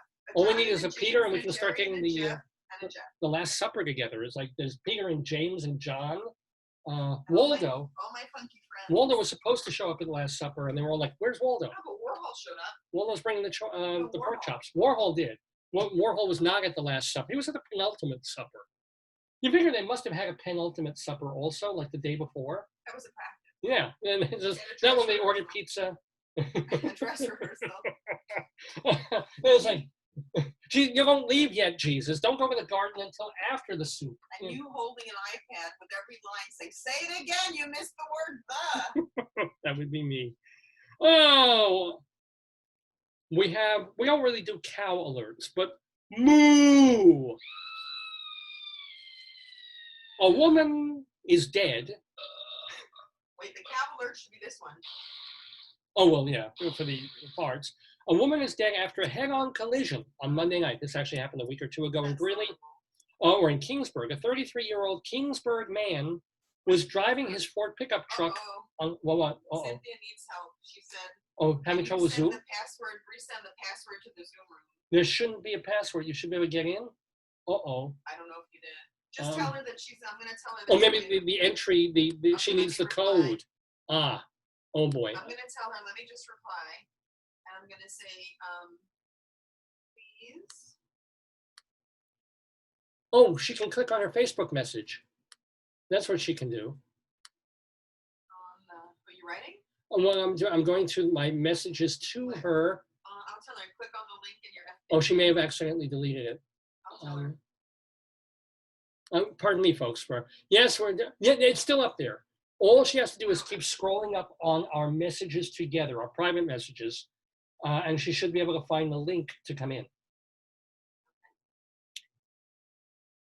And I'm hoping there isn't some kind of password. She probably is in the waiting room. Well, let's see. She is. Oh, so there's no problem. Just have her wait. Okay. Yeah, so Cynthia, Jeff, we'll be with you in just a couple of minutes. So we know we have our guests coming up in the neighborhood at 10:30. My cousins, Cynthia and Jeff, they're waiting for us. We just want to finish this segment and we'll get right to them. Oh, how great. So yeah, she doesn't have to do anything. Just go into the waiting room. You could actually message her in the waiting room. See waiting room. No, not that. Yeah, I invite you all more. Message. Be with you in a couple of minutes. There's none. You are in the waiting room. David will let you in a few. Hang tight. Fantastic. I'm not minimizing Zoom. I don't want to minimize Zoom. Okay. No. We're good.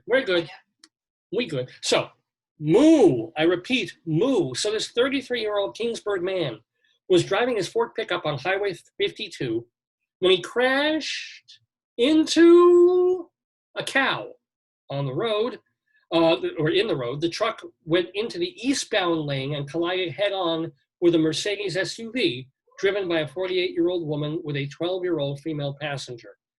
Both drivers were taken to the hospital where the woman was declared dead. The man is in the hospital with life-threatening injuries. The little girl had only minor injuries. You know, and this makes me mad. You want to talk about, the media and everything being racist and sexist and ageist and so forth, because you don't have, it's against Black and Latinx and other cultures and so forth. Here we have a story. We know about the man. He's in critical condition. We know about the woman. She died. We know about the daughter. Any mention of how the cow made out? That poor cow. And I assume it's dead. I assume the cow did not survive the impact of the car. But did the cow turn into White Castle burgers? Was she made perhaps into a really good flank steak? I think the Greeley Tribune fell down on the job on this one. And I would certainly like to know more. That's not getting any laughs at all, is it? All right, well, I try. And here's a great thing. Here, I want to go elsewhere for one more story in Greeley Crimes and Old Times, but I don't know if I want to go to California. Yeah, let's do California. Oh, I'm going to do them both, but I don't have time. I'll do California. We go elsewhere for our odd news. On Tuesday, Jenna Evans was on a high-speed train racing down the tracks her fiance was by her side when some bad guys appeared. She said, there was only one way to protect her 2.4 carat diamond engagement ring. What do you think she did, dear? Shot him? No. How would she protect the ring, her precious, precious diamond ring, from these bad guys that she was so afraid of? Exactly. She swallowed it, right? Can't get at it. She swallowed it. So she did. I popped that sucker off, put it in my mouth, and swallowed it with a glass of water, Evan said in a Facebook post. Then she woke up, and she was relieved that it had all been just a scary dream. Except that is when she realized that her engagement ring was no longer on her finger. Evans, who has a history of sleepwalking, had actually, in fact, eaten her engagement ring. She ran to an urgent care clinic where doctors actually voted against letting the ring pass naturally through her system. Instead, a gastroenterologist gave her an upper endoscopy where they put a camera down your throat, and they got it. They found the engagement ring in Jenna Evans' intestines. They gave it to her fiance, who gave it back to her on Thursday. I'll tell you one thing. I hope they have a happy life together, a very happy marriage. I hope the ring stays on their finger. It's wonderful. But if they ever go for a honeymoon or any vacation to any European country, I pity the person who has to kiss like her hand in a gallant way. It's like, can you imagine your lips touching that ring? We have an update on the cow. What happened to the cow? Somebody who knows, because they're from Greeley, says the cow became fast food. Did it really?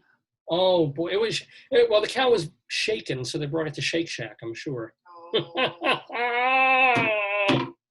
Yes, indeed. That joke stirs me. David, I think those vegetarian burgers at Burger King are not. I don't think so. I think they're just basically salt and gluten. Yeah. Anywho, you know what? It's almost 10:30. Close enough to when it's time to bring in Zoom guests into the neighborhood. Not just guests, but family. Ladies and gentlemen, I'm going to bring in people that if you watch this program, you know them because they're always playing our Today, Yesterday trivia game, which they will again today in about a half hour from now. But I want to talk to them first. I want to get to know these people who are Cynthia Shube and her husband, Jeffrey Kirsch. And they, let's hope, are in the neighborhood. And here they are. They're waving. Oh, and they have their dogs. All three of them. Dogs is Gallery view. Oh, do gallery view. Where do I need to do the gallery view to see? Here it is. Get rid of the. I don't know how to get rid of that. How do I collapse that? It's okay. I can minimize that. Okay. Anyway, welcome to Cynthia and Jeff. And who else is joining you there? Well, this one is Bogey. Hello, Bogey. And then you have Waylon over here. Hello, Waylon. Hello, Bogey. Are they part Doxy? What are they? They're rescues. Oh, they're a little bit of everything. And there's one more on the floor. Oh, good Lord. They look like Murray. Because I was commenting to Joyce on your Facebook page that you have pictures of other dogs. I guess your older, late dogs. You used to have 2 dachshunds. No, we had 2 beagles. Those were beagles? Yes. They looked exactly like one short-haired dachshund and a wire-haired dachshund, just like. Let me, I think you. Because didn't they look like Doxies? They didn't look like beagles at all, but I guess they're still habits. Unless you're thinking of this one. Oh my God, there he is. That's one of them. That's a beagle? No. This is half Jack Russell, half Poodle. Oh, he looks we thought he was a wire-haired Doxie. I see that face. I see wire-haired Doxie. Oh, look. Can you see him? He's the cutest thing ever. Beard and eyebrows. Yes. How old is he? At 7. Oh, he's only so. Isn't that the most adorable? We don't have to talk to you. We're just going to look at dogs for half an hour. And this is just the cutest. Hottest dog ever. This is Marlin. Marlin. Marlin. Marlin is. They're all really, really sweet. Look at him. Yay. And this is the sweetest dog ever. Is which? So what did you say was Marlin? Marlin was the what dog? Most dog ever? Marlin is Jack Russell Poodle. Yeah, but you say he's the whatest dog ever? Oh, smartest. He's the smartest. He's the sweetest. And the other one is just like, I don't know. The hungriest. Oh, the hungriest. Okay, got it. So, how are you guys? How long you guys been married? It'll be 33 years. As Rabbi Solomon would say, mit mazel, mit glick. How did you guys meet? It is a very strange story. I love very strange stories. Try to do it quickly. I was riding the Long Island Railroad, and yeah. I overheard people talking about a co-op they had to sell in the neighborhood. I lived in Queens at the time, and my younger sister, Stacy, was looking for a co-op. So I went up, we talked about it. It didn't work for her, but we became friends. And they bought a house on Long Island. Now go to Jeff. As a chiropractor, not in the city, but then in Queens. On a lunch break, she was walking down Austin Street, and a woman sees her, older woman, and they stop and stare at each other, and it's my aunt. We hadn't seen my aunt since my father had died 13 years before. But we just didn't have any contact with them, but they recognized each other. And she told me, I contacted the aunt, and they were selling their house, moving to Florida. So I figured, let me meet them one more time before they go. I'll probably never see them again. So in the morning, I went with my sister to breakfast at their house In in Valley Stream. Oh, yeah. The couple who bought the house is there measuring because they're ordering carpet. And I'm talking with the couple, very nice couple, and she's talking to me, what do I do? And I tell them I'm an attorney and where I live. And she goes, you know, are you single? Because she told my sister that he was a girlfriend or a fiance. I said, yeah, I'm single. So I said, I want you to meet. And she gives me a phone number without her permission. That's not his permission. Never gave permission to give out my number. So I called and we're talking for a long time. We're getting along very well. It's a very nice conversation. And we decided to go on a date. But I insisted on bringing them along. I said, if I'm going on a date, you're coming with. Okay, a chaperone back in the day, I get it, 33 years ago. We went to Chinatown, we went to Little Italy. It was a very nice date. And Jeff took me back to my apartment. And I worked for an attorney at the time. Jeff, one thing, if I could have you get a little closer to the camera, to the microphone, really, that'd be really helpful. So I was working for an attorney at the time, and this is in the mid-'80s where computers were just coming into offices. I knew nothing about computers, and the attorney wanted us all to learn computers, to use them ourselves, be our own secretaries, basically. And I happened to have a computer, one of the first PCs that was out, because it's what I did at the Bank of New York. And so I had a computer, and I was showing him how to use it, and he decided to propose to me that night. Whoa! I've never met anybody that I got along with so fast, so well. So wait, how long was between meeting and the proposal? 5 hours, 6 hours. It turns out we were on the computer all night. Well, yeah. Teaching me, how to play pool on the computer, how to do documents, everything I could do. Games, work. The next thing I know, it's 7 o'clock in the morning. It's light outside, and it turns out my mother was frantic. She was trying to call me, she didn't know where I was. And she thought I was dead in the street somewhere or in a police station. Yeah. And, no, just met somebody who was just, working all night. And my mother, yeah, right, working. I was teaching him how to actually play pool on the computer. Well, I didn't know you could even do that, like virtual billiards. Very, very I didn't know that he was into pool. It just was a coincidence. But we really had so many things in common. I grew up on the North Shore. I grew up in Roslyn, and he grew up in the South Shore in the 5 towns. We knew each other when we were very young. But we had friends in common.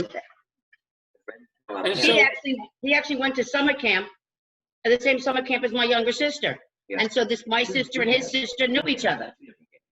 Well, it's the equivalent of like when people from this New York area would go to the Catskills for the summer at a certain age, and they were there basically to meet people of the opposite sex. And of course, it turned out this cousin knew that one, and they're connected this way. And oh, you lived on this street in Avenue M? Well, my uncle lived right there. I used to visit him. I was probably passing by your. I mean, that's just the whole culture of it.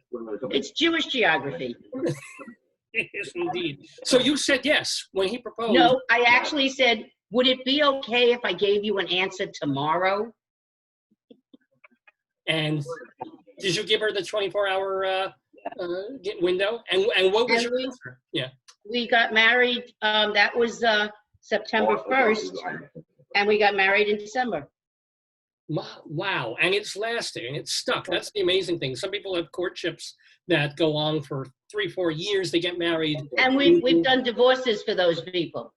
So, yeah. Together, they date for 14 years, they get married, and right away they're getting divorced. No, we decided we'll just get married then. Where did we go? Well, I didn't hear that.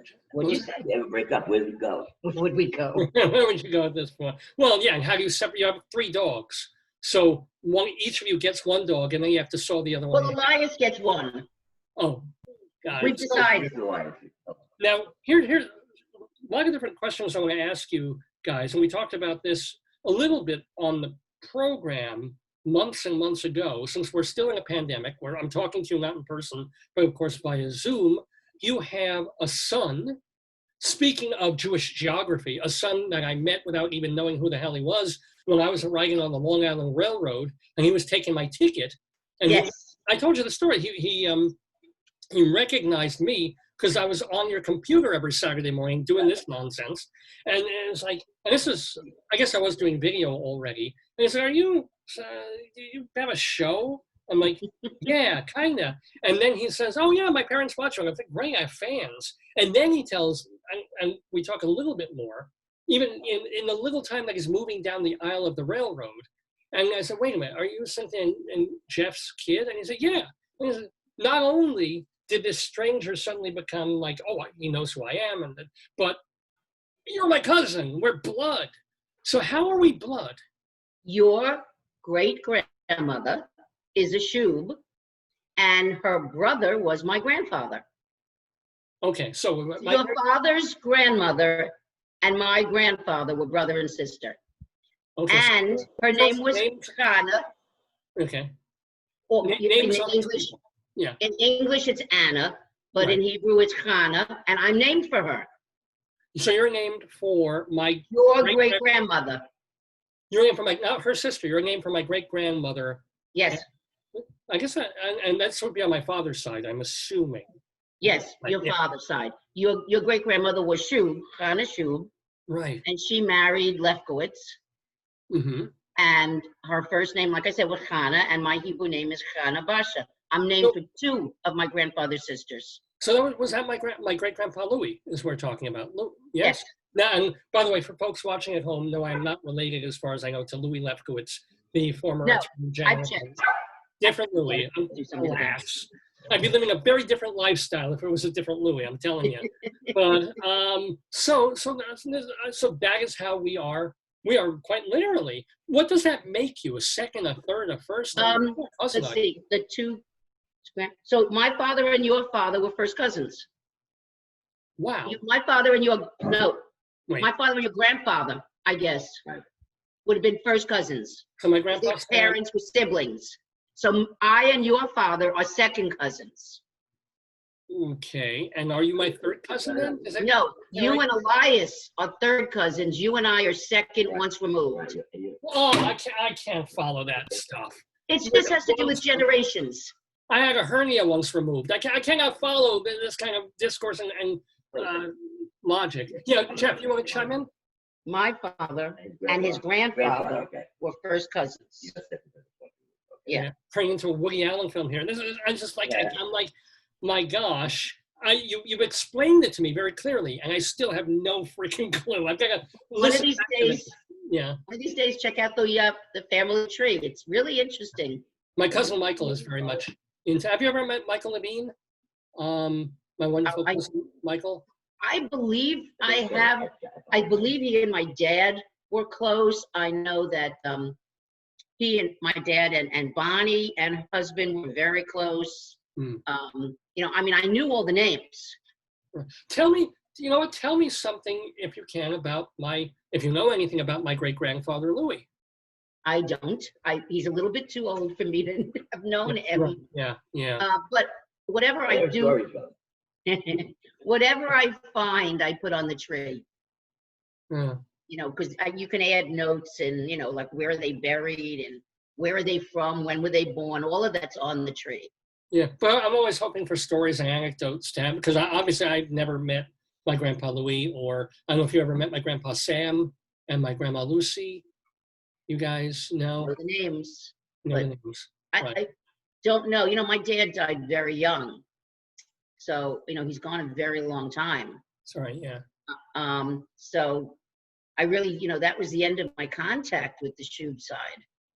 Right. And it was a very small family. My father had no siblings.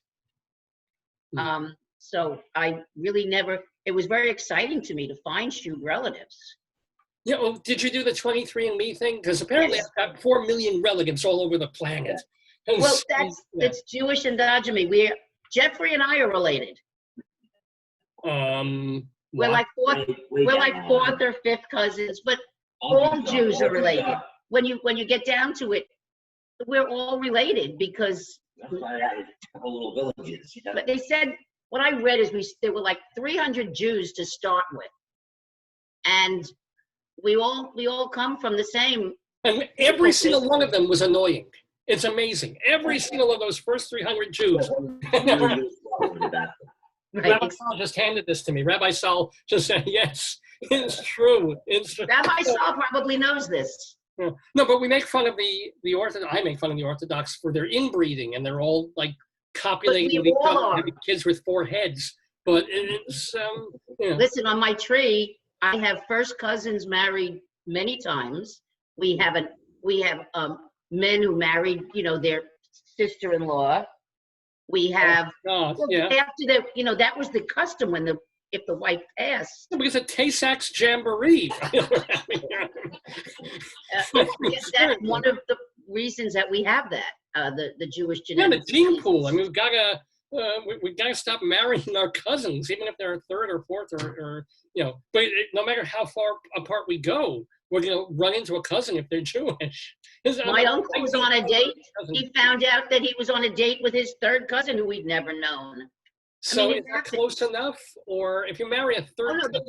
My first cousins who married, their children and grandchildren are fine. I mean, it's only if there's a problem that you stand a greater risk of passing it on. I don't know. That's the Sunni Woody Allen logic. I know we're in blood. That's another story. Where that's not us. Now let me ask Jeff. Jeff, also again, I'm gonna for you. Are you a lawyer? What do you do? I'm a lawyer. What kind of law? What do you do? Mostly divorce, some real estate, but I don't practice now. I don't practice anymore. I had to give it up for a medical reason a few years ago. Yeah, nothing that I can't live with, but. And that's why I still work. Yeah, but it's too difficult. All right. Well, I'm certainly sorry to hear about. I know you posted something on your Facebook page where you're in like this hospital gown and a cute little the bubble hat they gave you. Yeah. Well, I thought that was just like surgery. I had knee replacement a couple of years ago. When you had what replaced? His knee was replaced. Oh, knee. Oh, how's your knee? How did it work out? It's great. I can't wait to do the other one. Oh, it's fantastic. It's the only part of it that doesn't hurt. He had a very, very, very easy recovery. Yeah. Yeah, I really did. Not hell of I. It happened in the past. We don't have to wish it. Oh yeah, yeah. The other one. So let me ask you: if you are a divorce lawyer, does that weigh on you? Because you're just dealing with angry, miserable. Very much. Yeah, very much. I can't tell you how many times, because I worked with Jeff. I left my job at the bank and I went to work with Jeff, and I used to cry. The stories were unbelievable. When you would find out the reasons that people were getting divorced, people molesting, people killing. We lost 2 of our clients after they were murdered by their spouses. One on the news. Yeah. The lead story on the news one night, on Saturday night, eyewitness news lead story of a man from Suffolk went and shot his wife, killed her, then drove to his job in Queens and killed his boss. And it turns out the woman had an appointment with him Monday. He found out about it and killed her. Wow. So you never got the check? No, we didn't. No check. And we used to get threatening letters. Oh, well, yeah, I'm sure.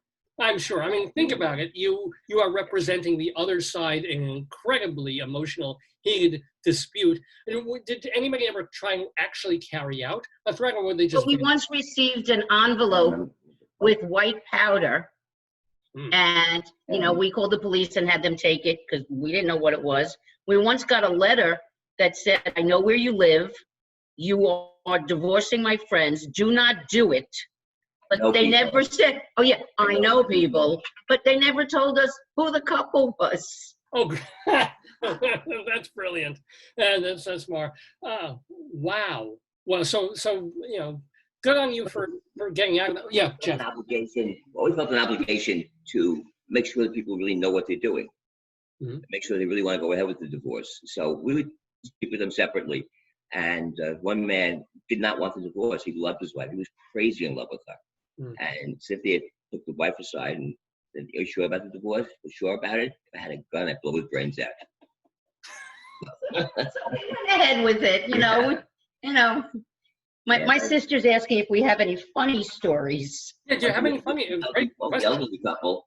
The elderly couple that were married for like 80 years. She was like 85 years old. She was an absolutely humorless woman. And she came in and she looked like she had just come from Russia. She was, here the whole life. And her husband has millions of dollars in the bank and won't give her anything. They live in the dark. She has no life. Public housing. Yeah, basically it was. Section 8 housing. And I didn't believe the woman. There was no way that they were living there. They live in Section 8. The husband was a bus driver. No, he was a baker. A baker. And now he didn't own the bakery. He's a worker in a bakery. So the husband came in to speak with me. I asked him to come in to speak with me because I wanted to hear his side before he had. I wanted to get a lawyer for one thing, because I didn't want to deal with something like this without both sides being represented. And you asked him, "Do you have this money?" Yes. Where'd you get millions of dollars? Well, my wife worked. We lived on her salary. Everything I earned, I put away. He brought in his bank book. I had a couple $1 million in the bank. And they split the money. Yeah. They agreed to split it 50-50, and then they stayed married. Oh, there you go. Well, oddly enough, a happy ending. How amazing. Did you ever, since you guys are obviously Jewish and within the Jewish community, did you ever arbitrate any Orthodox divorce for that community? I'm wondering if you. Okay, here's a funny one. Husband did not want the divorce, and so he refused, and we couldn't get him served. We tried to get a process server to serve him, and one of them comes back and said, even with a photo, "I can't tell, they all look the same." And if they deny, they're just walking around and say, "Oh, it's a person with a black hat." Right, black hat, they have face and a beard, right. Yeah. So that prominent nose, right. Oh man. So let's also ask, of course, Cynthia, so you helped Jeff for a certain period of time with his law practice, but you're not doing that anymore. You are working, and are you in education or something like that, or what do you do? I'm a teacher. I went back to teaching in 2001. And what age? What levels? I have 4 different teaching licenses, so I teach anywhere from pre-K through high school. Wow. And I've done different subjects. I started out as a speech therapist. And then I got my common branch license, which is, pre-K through 6th grade. And so I taught 6th grade math. I have my master's in finance, so I can teach business courses, which I've done. I taught business, I taught keyboarding, and then I got my instructional technology. What is keyboarding? Is that typing? Typing. What they call it here, typing. Yeah. And then I got my instructional technology license. So I taught computer coding and other computer courses. So what is one of the funniest things that's ever happened to you as a teacher? Funny. Don't name names because it's FERPA stuff, but what, well, you say that like everything that's happened to you is tragic. More suicides, more people getting their heads blown off, or what? No, I'm trying to think back. I've had some moving things from when I was in speech, emotional things. The only thing I can remember happened a million years ago. These kids, they just ask anything. So this kid one day was sitting in the hall, I'm doing hall duty, and this girl says, I hope you wiped up that hall duty. Yeah, sorry. What's the furthest you ever went with a guy? Yeah, she asked me that, and I said, Miami. What a beautiful Jewish answer that was right there. And that's what she was asking. She was innocent, and she just wanted to know. Of course she was. Yeah. So here's the deal. You are a teacher still. Yes. What the hell's happening on September 8th? I mean, are you going to be in a classroom? I myself, due to the fact that I am both old and have underlying conditions, Me too. I will be home. Mm. So it's the first time I'm glad to be old. So the district is allowing that? Yeah, New York City has a list of conditions. Right. One is over 65. One is have a BMI over 30. One is smoking. Then there's asthma, cancer, immunosuppressed. And you have all of these. I have quite a few of them, yes. Oh, okay. I'm sorry, I do, Yeah. but that's okay. None really interfere with my life, but they do make me more susceptible. Especially my asthma, and if I take prednisone, that makes me immunosuppressed. So how's this going to work? Any kid who wants to take your class has to take it from home, right? So it's a completely... Well, they're going to have, it's very strange. They're going to have the kids going in every, 2 or 3 days a week. And then they'll be learning from home the other 2 or 3 days because the building's just too small. Right, yeah. You can't have more than 9 or 10 kids in a room. And we have classes up to 30. We don't have any empty classrooms. So, well, I had some kids who actually last year did better with, remote learning. They did better because they didn't have the distraction of the other children. Sure. We're focused on the computer. And these kids who are troublemakers in school were really sitting there and participating and learning. Yeah, it was great for some of the kids. For some of the kids, it wasn't. They did need somebody to make sure they got on the computer. I can't make a kid turn the computer on and sit there, but once they're there, right. We had great participation. My school did very well. Some schools didn't, and I've heard that it didn't work for some, but my kids did very well. One thing I liked was one kid started to act up on the computer, the teacher could mute him. Right, I love that. Yeah, it's like boom. I wish I could do that in the building. But you can actually take attendance. I mean, you can tell if a student is showing up and physically there and looking. I mean, they might go to the bathroom for a minute and then come back, but there is a way. The kids were great. We had great conversations. We had great participation. I had some parental participation.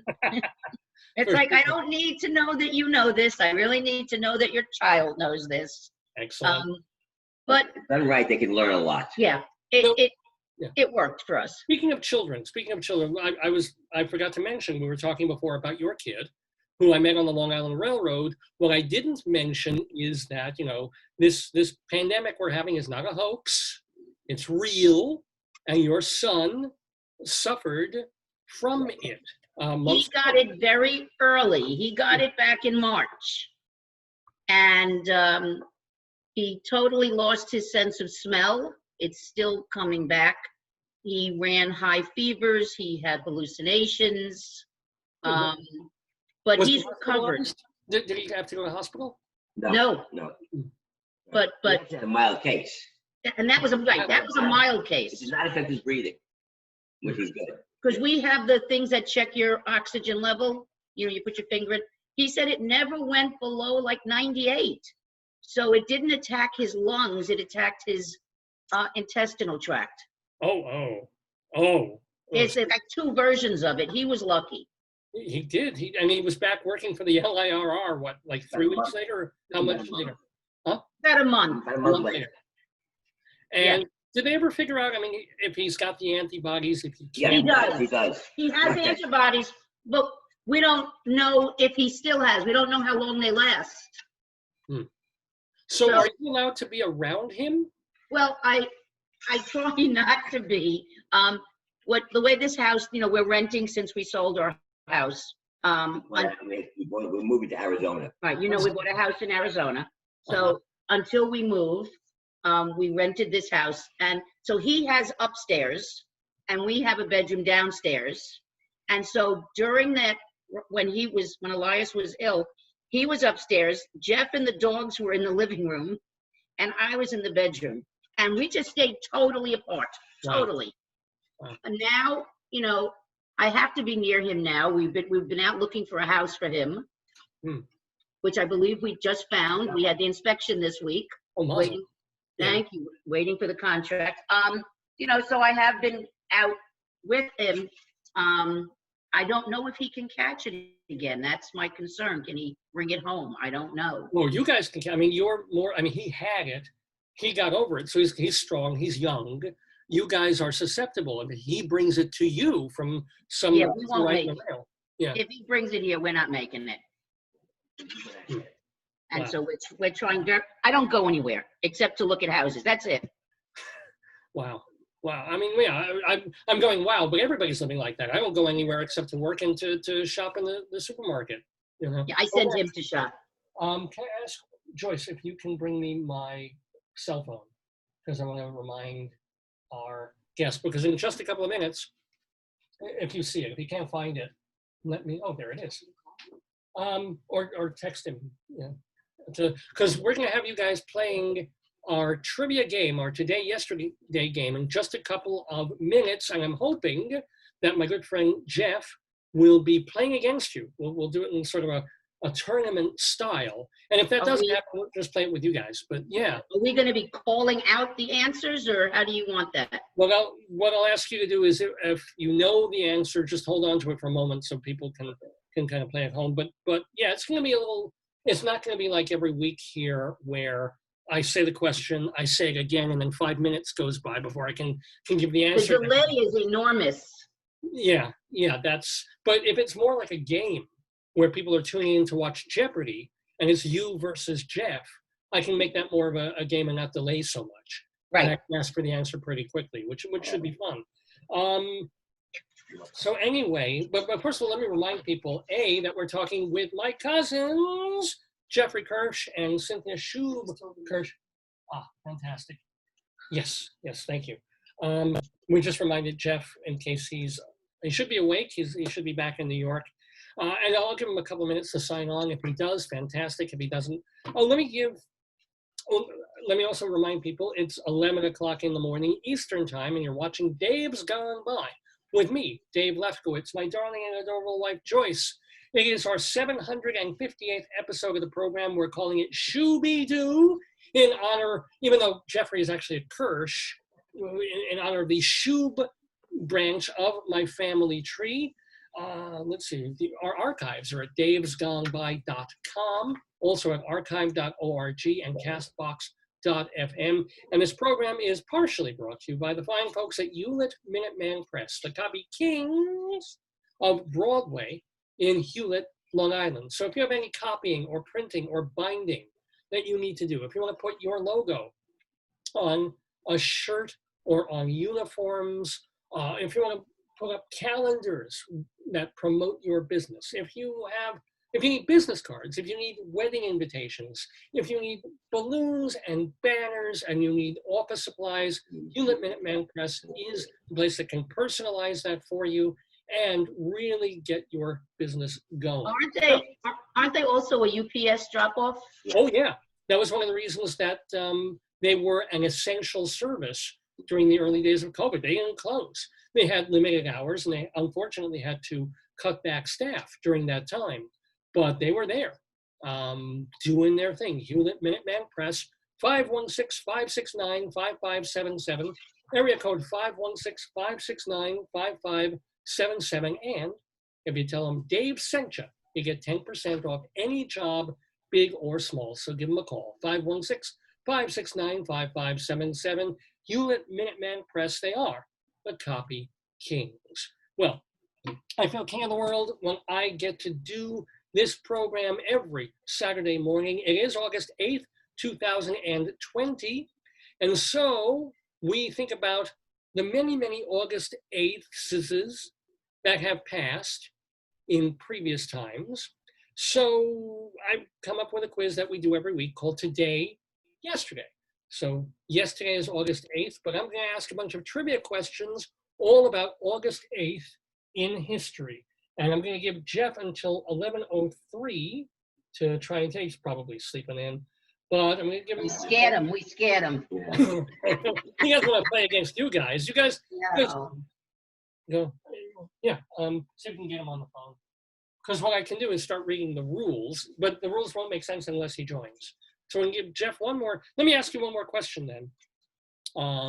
Of you guys, I know just from reading your Facebook posts and you update them a lot. You're no fan of our president. How could you tell? So we know how you're going to vote in November, but I mean, what do you have most against? Because I'm ambivalent. I don't like Trump for a lot of reasons, but I think he also gets the short end of the stick a bit more often than he deserves. So, what do you? I respectfully disagree. He lied. He never tells the truth. He makes things up, just makes things totally up. He has broken many laws. He's broken presidential precedent. Yeah. I'm not denying anything you're saying. Yeah. You know, I mean, this latest thing that Biden is going to hurt God and the Bible, coming from a man who never goes to church. I mean, yeah. You know, and I do blame him for the pandemic response. You do. I know. Yeah. I know some people who are no longer with us. I know people who are recovering. I know people who are cowering in their homes because they have, or their children have previous conditions, and this is just. So a better president in January. Nothing good to say. Tell me one. Oh, how about what? How about all the money in that supposed tax cut? My taxes went up, and wealthy people got all this money, and he's going to try to use trickle-down economics, which didn't work when Reagan was president. And all the things that people said were going to happen happened. But and then some, right? More. I could go on and on. You read my page. I just want to get that out there and to have your piece about it. And as I said, it's not like I love our president either, but sometimes I defend him, and it's good to be reminded of why not to defend him. I really wish I could find something nice to say. Listen, I have voted Republican in the past. It's not like I am a far-leaning left progressive. I always considered myself somewhat centrist. But boy, he's pushing me. He's forgotten button. I just, if Biden can keep his mouth shut and not say as many stupid things as Trump, he should be able to get in as president. And then one of the things, senile. Yeah. As a speech therapist, as a human, I get very angry when he comments on the way Biden speaks. Biden has been a lifelong stutterer. Oh, didn't realize that. And he's not thumpering because his brain is off. He stutters. He's admitted it, and it's just a fact. And well, you remember one of the earliest things that Trump did was made fun of the guy who came off as kind of retarded. And remember that? That's one of the greatest clips ever of a president doing anything. He's like, Yes. He teases the handicapped. Yes. So do I. But he's also destroyed the media. I mean, say every channel, every news outlet, every paper, they're all lying. Only Fox tells. Well, now he doesn't like Fox anymore. Yeah. Now I'm going to challenge you a pre-trivia question challenge, though, Cynthia. Since you worked as a speech therapist, okay? I had speech therapy for many years when I was a kid. Tell me why. You can say it. You probably it won't embarrass you. Lip. Exactly. Just checking. Just clap lip and palate, actually. So yeah. I don't know the extent, but yes. Yeah, sometimes it would fascinate me when people would just hear me and not even see this and know that from the way I spoke, from the way I, after even years of therapy. So you got it in one. So you're 1-0. I'll give you credit. 1-0. So we're not going to play, unfortunately, the round robin back and forth tournament. I'm just going to ask you a bunch of trivia questions in our trivia game, which is called, which I first had, today, yesterday, duh. Are you guys ready? Yep. So what I'll ask you to do is you can cogitate amongst yourselves, but I'll hold you answering for like a few seconds just because of the delay of other folks watching, okay? I can probably enter it on the chat. Here. Oh, that'd be cool. The Zoom chat. Yeah, but then that kind of... Nobody else should see that but you. Yeah, okay. And then I'll ask you to give the answer so that we're physically here and it still feels like a game for all of us. And by the way, Jeff, you're sort of off camera. I think you're doing something with the dog. It's the dogs, and they don't want to, they won't leave us. Oh. Okay. We miss ours. I know, I'm sorry. You want one? I mean, no, don't be sorry. They were delicious. But here we go. We're just going to throw something at me. She's going to throw a giant beanbag at me. Thank you. Here we go. Our first question in our Today Yesterday quiz for August 8th, the year 1709. Remember it well. Well, you're older than 60. Brazilian priest and inventor Bartolomeu Gusmão had a great day. After the King of Portugal allowed his petition, Gusmão did an indoor public demonstration of this usually outdoor idea. What was it? It's multiple choice. Okay. Was it the first indoor swimming pool, the first indoor mini coffee plantation, the first dirigible or airship, or the first indoor marathon? Okay, we go back to, I'll read the question again. 1709 was the year. Priest and inventor Bartolomeu Gusmão, wonderful day for him. The King of Portugal allowed him to do a demonstration indoors of this thing that had generally outdoors. Was he demonstrating the first indoor swimming pool, first indoor coffee plantation, first dirigible airship, or the first indoor marathon? So cogitate amongst thyselves. We have different answers. This is fine, because you don't have to be a team. Do you want to play against each other? But we just have different answers this time. Yeah, okay, well, actually, we can do that too, because you're like... no, he's usually right. So Jeff is much smarter than I am. Well, then let's hear your answer first. Cynthia, what are you saying? Which one are you choosing? I thought it was the airship. Cynthia's saying the airship, the dirigible. Jeff, what's your answer? Marathon.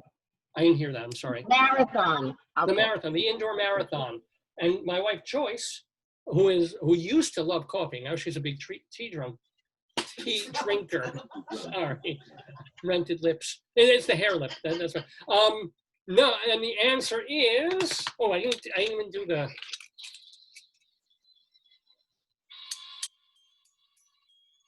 Well, one of you two is 1-0, because the answer is the airship. It was the first pre-Zeppelin thing. He actually got a permit he took a ball and threw gas and stuff, made it rise in the air and demonstrated how an airship would work. It couldn't go far, but he was able to demonstrate it. Yeah, exactly. So with the ceiling. Jeff is like, he doesn't want to be wrong. He's a lawyer. He's like, it couldn't have been. All right, this is interesting. Okay, so it's 1 for Cynthia, 0 for Jeff. Let's get to our next question in our quiz. We move all the way up to 1844, capping nearly a week of urgent discussion after the death of Joseph Smith. The Mormon Church nearly chose Sidney Rigdon as its new leader. Instead, they picked who? So talk amongst yourselves. Don't turn away. Say it again. I will read the question again. 1844 is the year. After nearly a week of urgent discussion following the death of Joseph Smith, the Mormon Church almost chose Sidney Rigdon as its next leader. Instead, whom did they pick? Wasn't that Brigham Young? Yeah.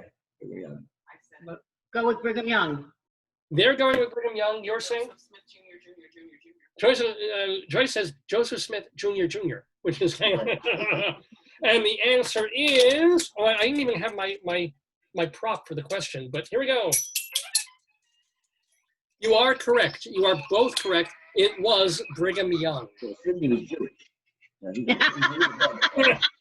He was not Jewish. He would have been Brigham Old before his time, not Brigham Young. Here we go. We've got our next question in our Today Yesterday quiz. 1921 is the annum. And again, wait a sec before you guys say the answer. You probably know this one. This athletic actress, born today, starred in such MGM films as Bathing Beauty, Neptune's Daughter, she's got it, and Dangerous When Wet. Name her. Give it a moment so that the people watching at home can play. Joyce, do you want to type yours in? I need to get to the Facebook page so I can see it. Is it Amy Mann? It's not Amy Mann, who I would like to see in a swimsuit, but no, it's not Amy Mann. No, It's like a pipe cleaner. well, yeah. Yeah, kind of makes me want to clean her pipes, but I don't know where I'm going with that. Anyway, you have nothing else to throw at me, for God's sakes. All right, so I'll read the question one more time. Athletic actress in such MGM films as Bathing Beauty, Neptune's Daughter, and Dangerous When Wet was born today, and her name is? Esther Williams. Esther Williams it is. What, did you know that one, Dave?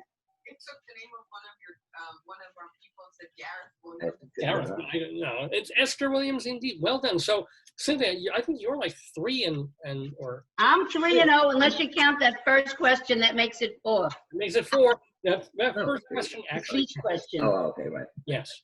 Here we go. 1939. Here's one for you. We move still more to movies. Another movie question. The historical drama Cardinal Messias, directed by Goffredo Alessandrini, won first prize at this film festival, which was boycotted by the United States. Name the festival. Venice. Okay. You're supposed to wait a minute. There's other way. It's like instantaneous. Is that your final answer? Yeah. Joyce, do you want to gainsay that? Is anybody else? Oh, they're rocking it, ladies and gentlemen. The answer is Venice Film Festival, Italian film, and of course it was 1939. So America was boycotting Mussolini. really under Mussolini at that period, and of course the festival was kind of a joke that year because the films were selected by Mussolini and they were pro-Italian and they weren't, it was politically correct films. Anyway, on to our next question. You guys are killing it today. 1945.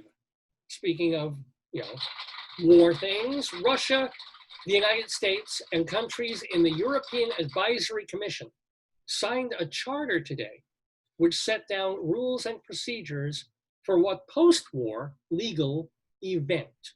Quietly amongst yourselves. Oh, I know that. Okay. 1945.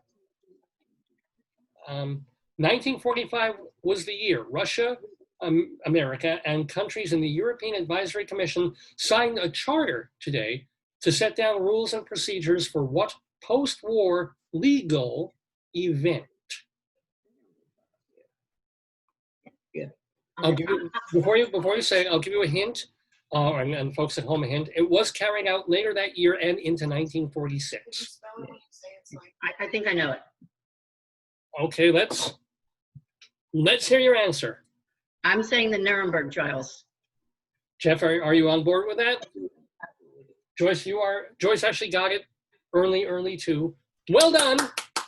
It was in fact the Nuremberg ERG trials of ex-Nazi, because, let's face it, I'm Jewish, you're Jewish. We can't go more than 10 minutes without mentioning the Holocaust. That's just the rule. Next question. You guys, oh my God, Cynthia, you're like 15-0 at the moment. It's incredible. I should quit now. Well, let's see. No, you might get this one. 1960 is the year. It's a musical question. Brian Hyland was only 16 years old when he sang this novelty hit with a long title. It's all about a shy girl who has a problem when she goes swimming, and it hit #1 on the Billboard charts today. Name that tune. I see your heads nodding. Is it Voices Carry? It's not. No, it's not. It's not even Jim Carrey. I'll read the question again for folks at home. 1960 was the year. I thought it was later than this. But 1960, Brian Hyland was only 16 years old when he sang this novelty hit with a long title. It's all about a shy girl who has a problem when she goes swimming. It hit #1 on the Billboard charts today. Name that tune about a girl who was afraid to come out of the water. Why? Go for it. She wore an itsy bitsy yellow polka. Oh, no. Itsy bitsy teeny weeny yellow polka dot bikini. Now you got it. I was going to have to deduct half a point there. Have to get the full title, like in Jeopardy. Itsy bitsy teeny weeny yellow polka dot bikini. And did you know that the song was actually written by Paul Vance and Lee Pockris, who wrote some Broadway shows, and the two of them also wrote the song "Catch a Falling Star." So go. Did not know that. Same. And And oh boy, aren't you lucky? It's time for a theater question. oh no. Can I call my sister? What? I want to shout out to my Broadway star sister. Who?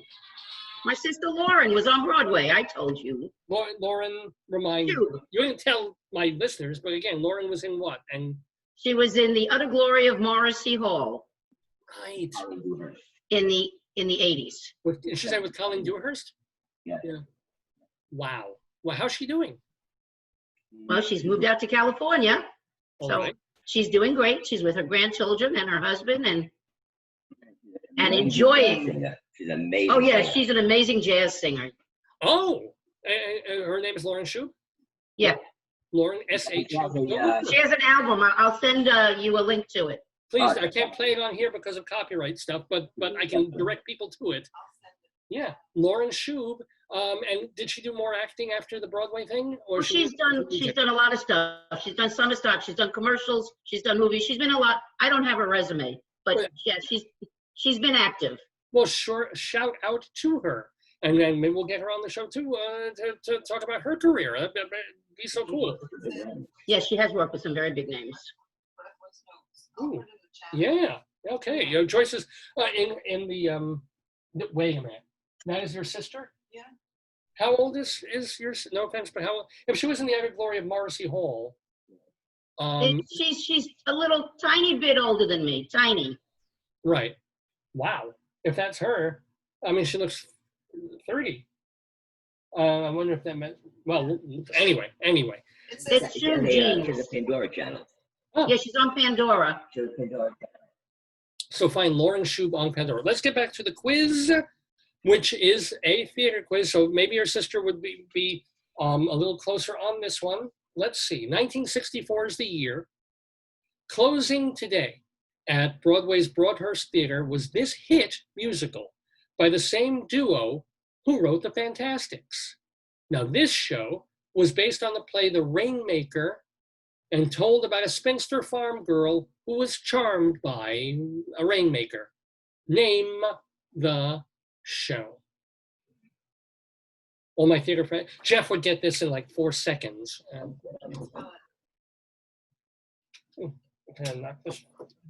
So I'll read the question again.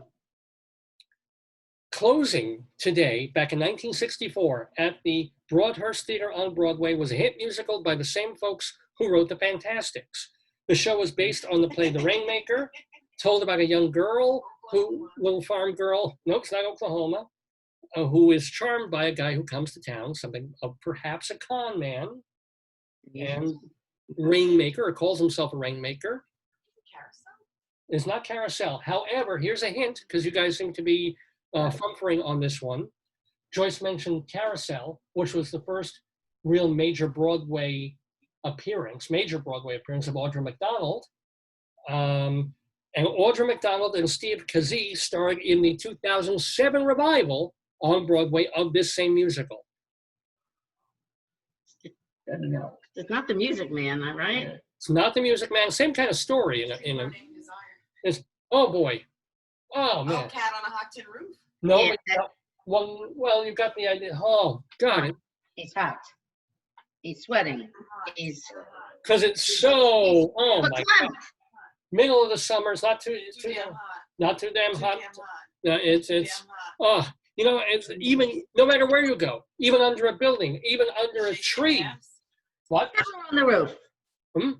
No, it's not. No, it's not. The answer is. Better not be wise. I'm afraid I have to take this one from you. 110 in the Shade. Oh, that's a stupid. Oh, my sister got it. She's playing along. Oh, No, my younger sister got it. Oh, how many sisters do you have here? There's just the three of us. Okay, so you got the two. And what about you, Jeff? Do you have siblings? He has three sisters. Mit Mazel. Oh, so they should know some Chekhov question. Anyway, moving on. So, what? That was good. That was a theater related. It was snappy. Moving on to our next question in our trivia quiz. 1992 is the year. It's a music thing. The lead singer and songwriter for Metallica suffered second and third degree burns during a pyrotechnics explosion on stage at Olympic Stadium in Montreal. Can you name him? Oh, he's so handsome. Okay. Joyce is saying he's so handsome. I don't know if that's a hint or not. Here's our prop, by the way. This is our prop department came up with this just for this trivia quiz. Our prop department at Trader Joe's. It's not Lars Ulrich. Well, that would be the other answer there. Yeah, I don't know any things like 1980 in music. 1980, I cut off. And you ever saw that documentary about Metallica where they were breaking up, having all those mental problems and alcohol problems and stuff? You want to take a shot? Hunt, you had you're saying it's not the drummer guy. It's not Ulrich. So James, wait. James Herfield. Oh, Hatfield. Okay, I can't give this to either of you.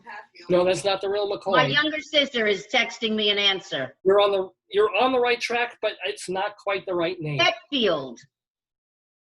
Yes, it is Hetfield. That goes to my younger sister, Stacy. James Hetfield. Now it sounds wrong to me, but that's it. It's James Hetfield is the kind of the lead guy along with Lars Ulrich of Metallica. So my sister Stacy got that one right, not me. No, you're not. No, you got. I know. I admit it. I don't know it. Oh, I don't know if maybe your sister will get this one if she's younger, and Joyce might get this one. 1995 is the year for this next musical question. Released today, the Grammy-winning rap song "Gangsta's Paradise," performed by a fellow named Artis Leon Ivy Jr. Well, he's better known by another name, and that name is, amongst yourselves. I typed it. You go, Joycey. Go. If you want to play along, we'll do this next week where you're really playing along, and then I can't see them. MC Hammer. Your answer is MC Hammer. Joyce has typed another. Well, can you hear her? Can you hear Joyce? It's unlike 110 in the Shade where it's Haudio. Coolio. The answer is Coolio. Coolio is his real name was Artis Leon Ivy Jr. and he was the guy who gave us Gangsta's Paradise. I like that song. Okay, I don't even know this song.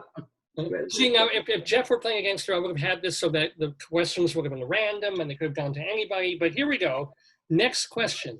2006 So we're moving forward in the world Is now. this the last question? I think it is our last question. I think that might actually have been our tiebreaker. So I will ask this final question for you. This is 10. This is, oh, huh, I thought I had 11. Uh-oh. I kind of, well, I screwed that up, but it doesn't matter. So here we go. The year is 2006. A lawsuit was settled out of court today. There you go. This one's for you, Jeff. Was it Tom Cruise? I mean, was it Johnny Depp? No, it's not the big Johnny Depp trial where they're talking about who made Doogie in his bedroom. Seriously, I mean, does this ring a bell between Johnny Depp and Amber Heard? Jeff, did you have Yeah, you get stuff like that. Yeah. Yeah. Well, this is different. This was a lawsuit between boxing heavyweight Chuck Wepner and this Hollywood screenwriter and actor who Wepner claimed plagiarized his life story. Whom are we talking about? Sylvester Stallone. Do you have, do you want to try that one, babe? You have an answer. I'll read the question one more time. Lawsuit settled out of court between heavyweight Chuck Wepner and the Hollywood screenwriter and actor who claimed that Wepner played is not Charlton Heston. And the answer is, you go out on a high note, guys. You punched that one right in. That was Sylvester Stallone. And actually, Stallone tried to cast Wepner in one of the Rocky sequels, but the boxer was too messed up on drugs at that time and couldn't pass the audition, couldn't remember his lines. So, yeah. So how did you guys do? I think, Cynthia, were you like 7-3 or something like that? Something like that. Yeah, I didn't keep count today, but that sounds about right. Yeah, and you were 6-4 or something like that. Yeah. Not bad, not too shabby. And as I hope your friend Jeff can see, that we didn't cheat. No, that's right. That's it. You do it all just by in your smart little brain heads there. Yes, well done. So full of useless knowledge. Yes, he's full of useless knowledge. That's what trivia is. And that's the thing. Joyce feels bad when I ask these questions and, oh, you know I don't know these things. Nobody has to know these things. I call him a trivia. Yeah, it's all just, they're just questions. And if you're of a certain age, you might know them, you might not. It doesn't mean anything, but it's great that you get them. Makes you feel good for a minute. And it calls on the neurons of like, oh, I remember that. And that's the fun of it, But it's been great fun talking to my cousins, Cynthia Shube and Jeffrey Kirsch, or your Cynthia Shube Kirsch, I should say. And of course, seeing your amazing dogs. There was, I never remember the names. Repeat them again. Bogey, Marlin, yeah, and Waylon. And none of them is a dachshund. Because Marlin. No, but I did want to tell you quickly how Bogey got his name. Yeah. After we lost our dog and Jeff was inconsolable, so we went to get a rescue, one rescue. Mm. So we picked Marlin, and they asked us, could you please take this sweet dog, foster this dog? You don't have to keep him, but we just can't bear to put him back in a cage, the look he gives us when we do that. And so we did that, and because they didn't charge us for this one, he was my buy one, get one. And so instead of calling him Bogo, we called him Bogey. Oh, wait. I don't get it. Bogo. Buy one, get one free. What's wrong with me? I mean, I'm not getting for hours. That's what's wrong with me. But let me ask you, what they charged you? Wasn't this weren't you doing them a favor by? Yeah. But there's still a fee involved when you rescue a dog. I don't know, $200 or something. Shots and things like that. Yeah, because they've laid out money to, to give them all their shots and take them to the vet. And yeah, so there's still a fee. And then after we had the two, I decided to visit the place. Oh no. One day. Yeah. And there was this sweet little, it was like this big. And I called home and Elias and Jeff both said, don't you dare. Right. But I did anyway. Yeah. Yeah. Why you come in? Let's go looking for trouble. I can never go for a shelter and say, I'm just going to look.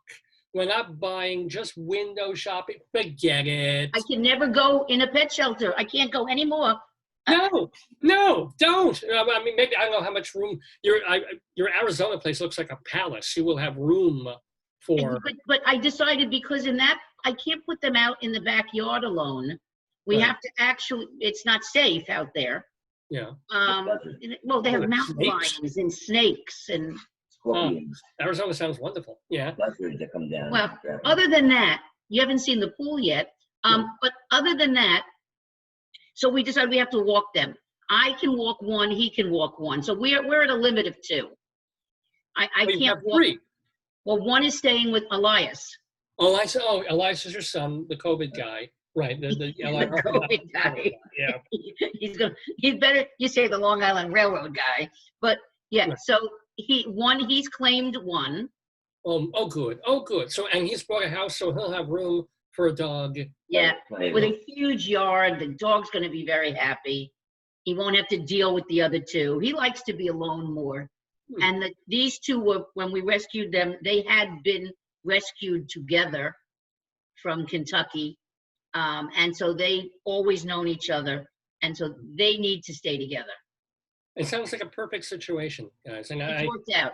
yeah, it's worked out fabulously to have you on the program. I would love to have you back next Saturday, either at 10:30 or 11. We'll work that out to do this trivia thing again if you're available. I think it's great fun. We love it. We have fun with it. Yeah, and you know, it's also wonderful to talk to my cousins. It's not like we can go to a cousins club and go see these people I haven't either met or met briefly once in a blue moon for decades, and your blood. So Did you ever mention to your dad? Did you mention my dad? I'm not sure. Ask if he remembers Eli, Eli, okay, Eli, I'm sure he does. because his name was very familiar to me. Yeah. My wife says they might have gone to school together. I don't know. But now that we've established these ties, and we know that you're retired, you're going to move away and got this nice house. So at what point do I get into your will?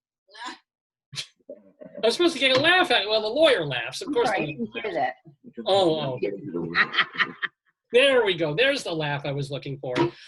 Cynthia and Jeff, it's great to have you in the neighborhood every week, and especially to physically see you and talk to you and Zoom with you in the neighborhood. This was absolutely a delight. So stay well to Elias's also. And when are you moving? When is your... Well, I have another year till I retire. Right. I wasn't supposed to buy the house so soon. Yeah, it's sitting there. Yeah. I went out on vacation in February just to see Arizona, and somehow I bought a house. Well, don't go back to Arizona. You'll end up buying another house. I know. Every time you walk down Arizona Street, it's like, no, I'm not going to. Oh, okay, let me go in. There's a sign. Yeah, Down payment. What the hell? but you know what? It's taking so long because we closed in May, and the pool's still not done. I'm not going to Arizona without a pool. So we had planned to spend the summer out there. Oh, this summer. Yeah. Oh, That yeah. didn't happen. So at least I'll be able to go out for Christmas. Right. Wait, You know, so- excuse me, Hanukkah. Come on. Well, Hanukkah. yes, but the city calls that break. Well, they call it the winter. Yeah, it's winter, right? Uh-oh. You guys literally just froze. I think God got mad at you for talking about Christmas instead of Hanukkah, and he froze my cousin Cynthia and Jeff. But they have been absent. Did I freeze? Oh. Am I still going? Oh, Now you're okay. You were frozen for a minute. I was frozen for us. Yeah. Well, now I'm good. Yay. So here's when you do move, much success, much good health and good lives there. I know with all your comorbid conditions, you're basically a walking hospital there. I love being described that way. Thank you. But Oh, I'm sorry. the warm, dry air is very good for us old folk. Yeah, right, exactly. I mean, when we were living in Colorado, Joyce did not have the allergies that she has now. Yeah. All the stuff and the humidity and yeah. In Colorado, I breathe easier. It was amazing. Yeah. Amazing to watch Jeff walking. We went to the botanical gardens, and he was walking like he was a youngster again. Wow. Yeah, nothing hurt. Oh, the joints feel great. I mean, it just, It was able to breathe better.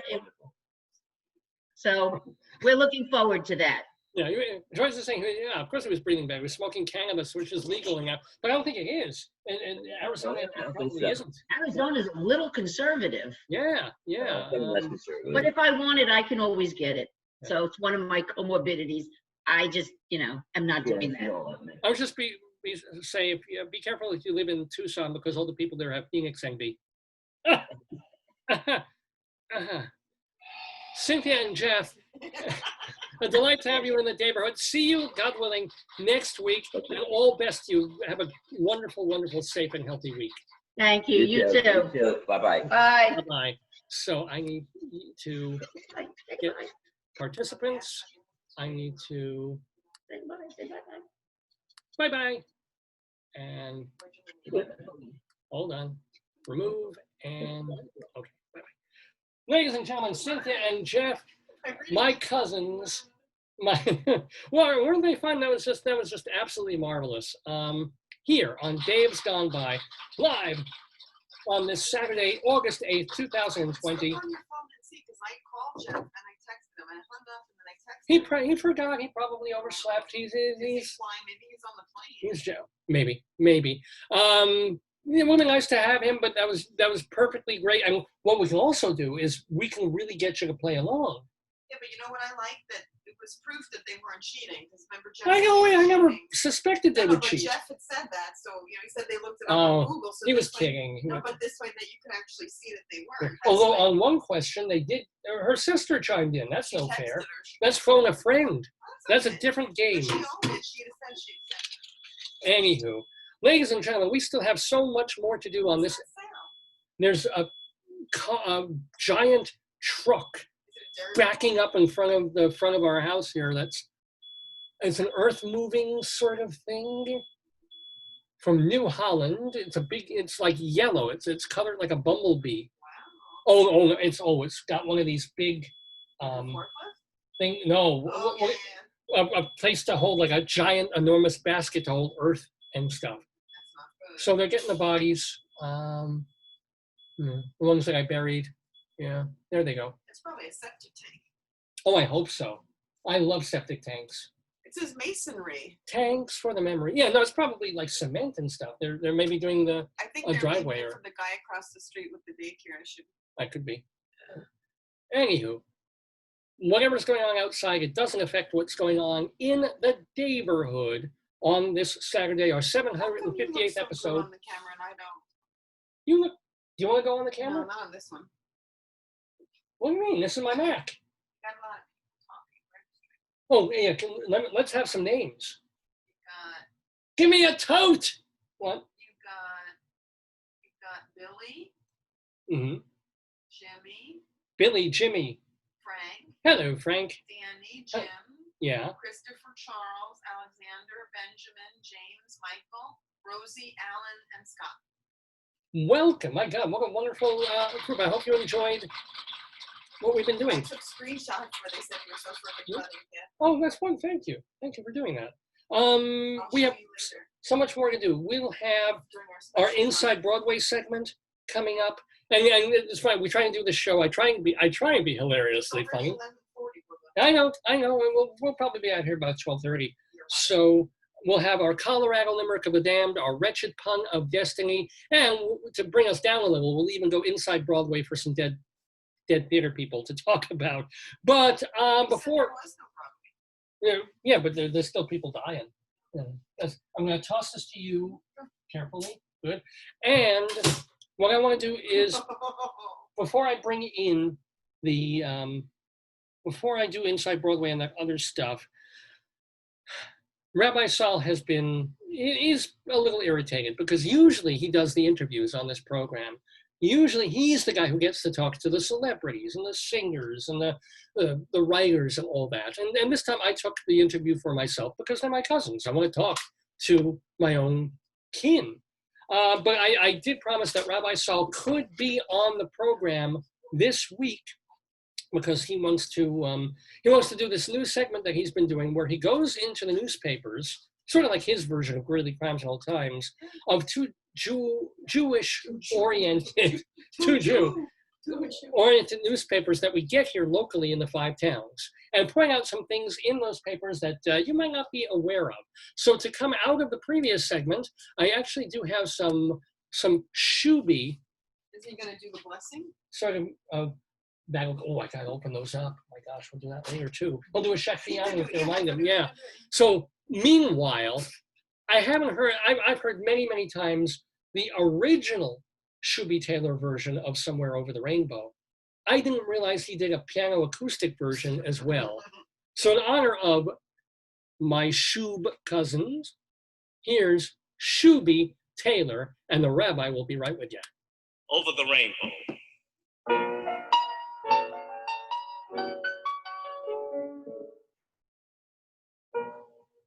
Flat twigs is up, dobby flat twigs is up, flat dobby flat trousers is up, flat dobby flat trousers is up, flat dobby flat trousers is up, flat dobby flat trousers up, flat dobby flat trousers is up, flat dobby flat trousers bro.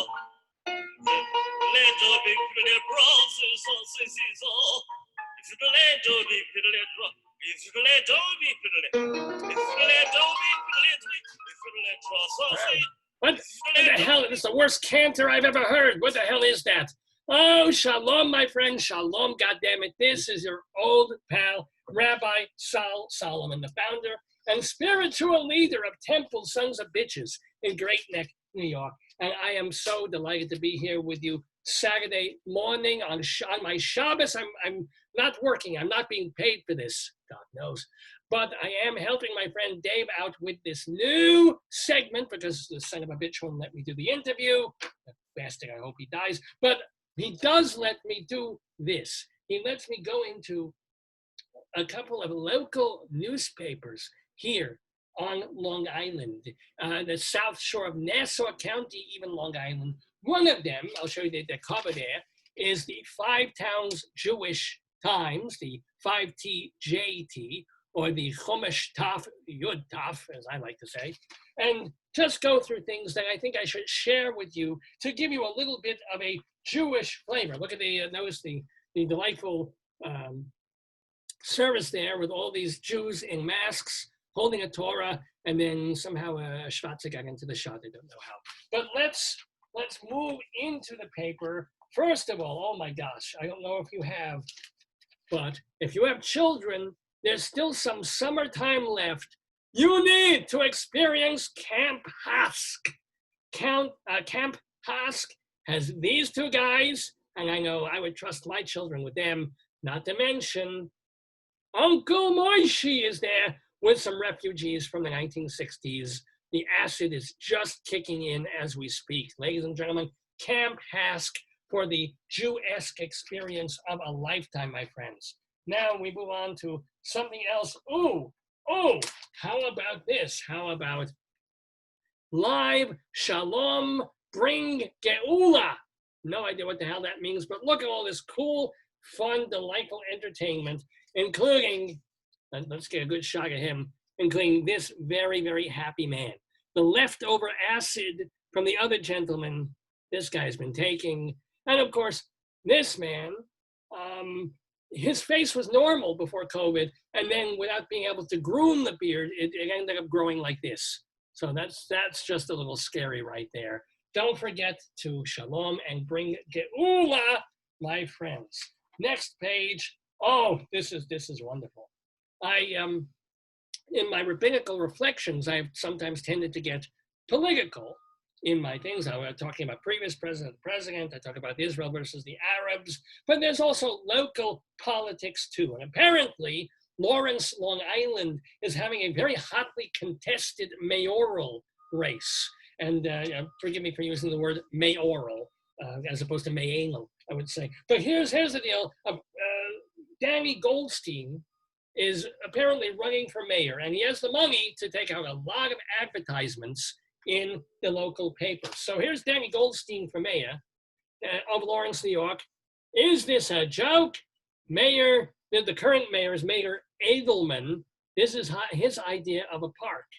This is what Lawrence should have as a park, says Danny Goldstein. Of course, right now, we don't want children going anywhere near a park, so this is more my idea of a park where I would want my kids.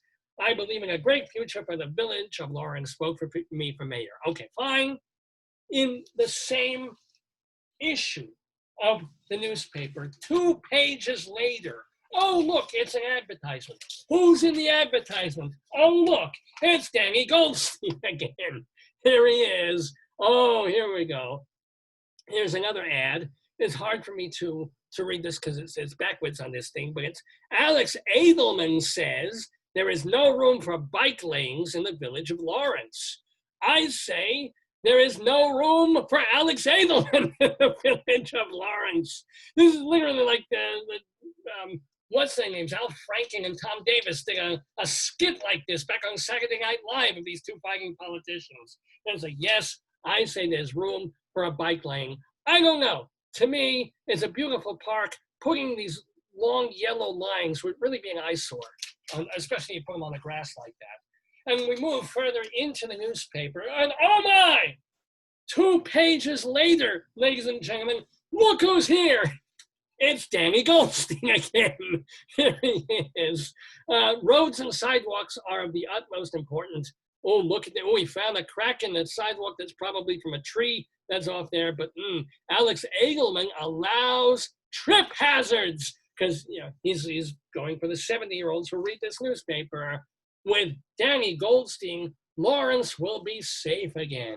Oh, yeah, meanwhile, everybody's staying home. Nobody's walking anywhere. But here we go. Danny Goldstein for mayor of Lawrence. I think that's it. I think he doesn't show up again. But my God. No, wait! There's more. 1 page more. I don't know how this guy made his millions where he can afford advertising. But now we finally get to see the much maligned Alex H. Edelman as the mayor. With Danny Goldstein, who's the trustee. Oh, you can see they're not getting along. There's Alex Edelman. There's Danny Goldstein. The year's 1897. I think they really are old. And there's more Danny Goldstein. He wants my chair. Should I give it to him? I am a man of action, not a seat warmer. Danny Goldstein, Alex Edelman. Yeah. This is going to get ugly, folks. This is going to be like Hamilton and Aaron Burr. I'm telling you, it's leading to that. Let's get on to something more pleasant. Let's get on to something lighter. Let's not forget, if you're listening, if you're looking for music, we will all, first of all, let's tubob together, right? Tubob, shubab, tubob, shubab. And I mean, let's face it, if you're looking for fun, this is the man. This guy can party. Oh, yeah. And what kind of music will we listen to when we're having our tubob festival? I know you said it. Yes, it's Shulam. Shulam. He's not going to be on the lawn, ladies and gentlemen. No, because of the virus, of course, but he is on the screen. There's Happy Shulam in concert. I know you don't want to miss this. And it's kind of cool. Since he's balding like I am, they can't put the body mic on him here, so they just hang it from one of his payas. And it works rather beautifully, except when he's bopping around. Shulam! Shulam! Shulam. Moving forward, moving on, up. In case you had forgotten, let's never forget the Bialy Rebbe, who is much more strict than the Bagel Rebbe of B'nai Brak. Didn't get the laugh I wanted on that. All right, here we go. Mary Kay Letourneau died about 2 weeks ago. She was that teacher who fell in love and was stooping like her 14, 15-year-old student. So I don't want that to occur again. Make more happen here. No, you don't want more happening here between him. And I know he wants more to happen here. I think he just wants her to feed him more food, essentially. But do not make more happen here.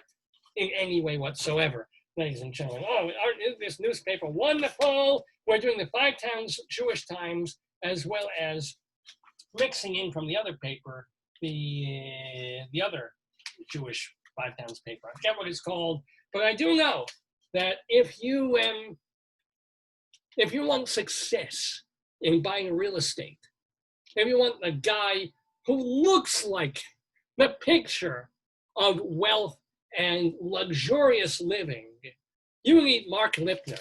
There he is. There's his ad for real estate. Mark Lipner. Yeah, the checkerboard suit from 1947, the tie from 1943, neither of them going together, and of course the hair that is shag carpeting from the 1970s. Mark Lipner, this is a man who's making millions selling real estate. And he actually is. They say selling houses and co-ops that are like $800,000, $900,000. So we know that his commission, the tens of thousands of dollars that he gets in commission, goes to his wardrobe. Ladies and gentlemen, Mark Lipner. Moving on further into the 5 Towns Jewish Times. Yes, if you are, I know that Dave's cousins, Cynthia and Jeff, were talking about having a house renovated. They're doing the pool here. Maybe they should have gone with kosher design in their designing of their house and their environs. Isn't that lovely? Jewish people don't really want to go swimming. They just want to look at a pool while they're reading, look nice little olive color to remind them of the olives in Israel, very modern open design. And then, of course, what living room would be complete without a beautiful watercolor of the Lubavitcher Rebbe? Well, I don't even know if that's a watercolor. That's more just I don't know what they're coloring that with. It's a digital watercolor of the paper's floating like water. You can see it in your living room. Who would not want to look at that while you're watching Orange is the New Black? There's the Rebbe just looking over your every move.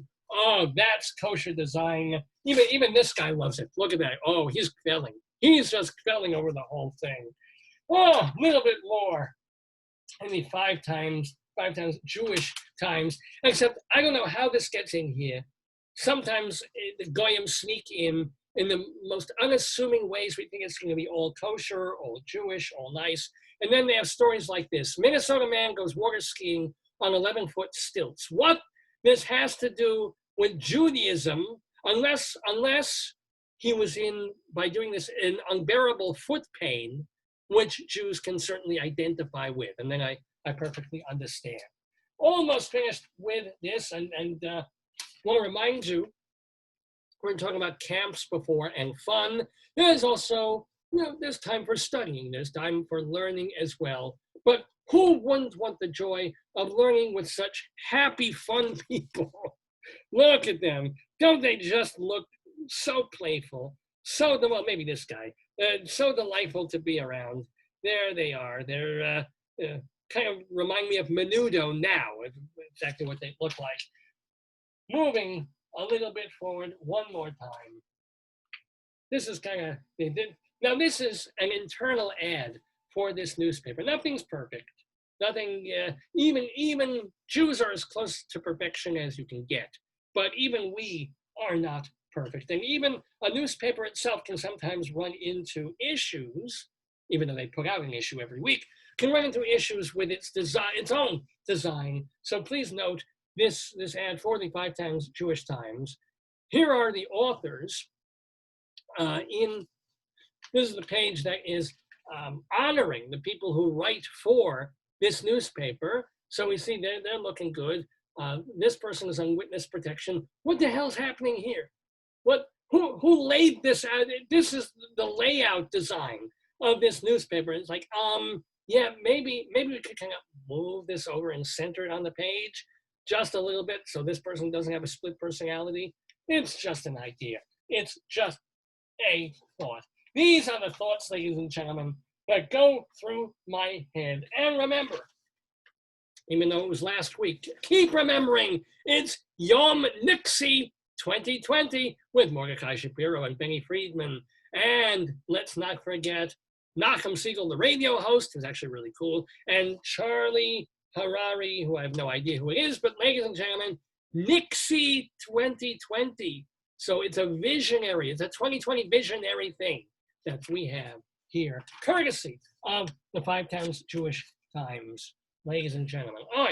Oh my God, I need a Bialy now. Ladies and gentlemen, this has been Rabbi Sol Solomon. It remains for me just to say, stay healthy, read the newspapers when you can get them, when they're still on paper, and it's not on these goddamn digital things I can't understand when you have the fat fingers and you press and you're looking for the New York Times and you go N-E, and it doesn't, do you need the word next? Do you need the word Newberg? No, you have to type the whole W before it shows you the word new. Thank you very much. Useless. New York Times. New. Y. You type the letter Y into your cell phone. Why do you do this? Because you're looking for the goddamn information. New. Y. Oh, do they have it? York? There's like New York. No, I don't want an egg yolk. Do I need Yorick? No, I'm not reading Hamlet. Goddamn it. Y-O-R. Can you figure? The next thing is either going to be city or so you go New York, you type in T, and you do New York talk, New York temperature. God damn it, what is the point of these things? I need Dave's toothbrush. I really, really do. But ladies and gentlemen, I digress. I'm Rabbi Sol Solomon. Stay healthy. Stay as happy as you possibly can in this miserable world. I will see you very soon, I am sure. Have a fine rest of your summer and a wonderful week. Shalom, goddammit.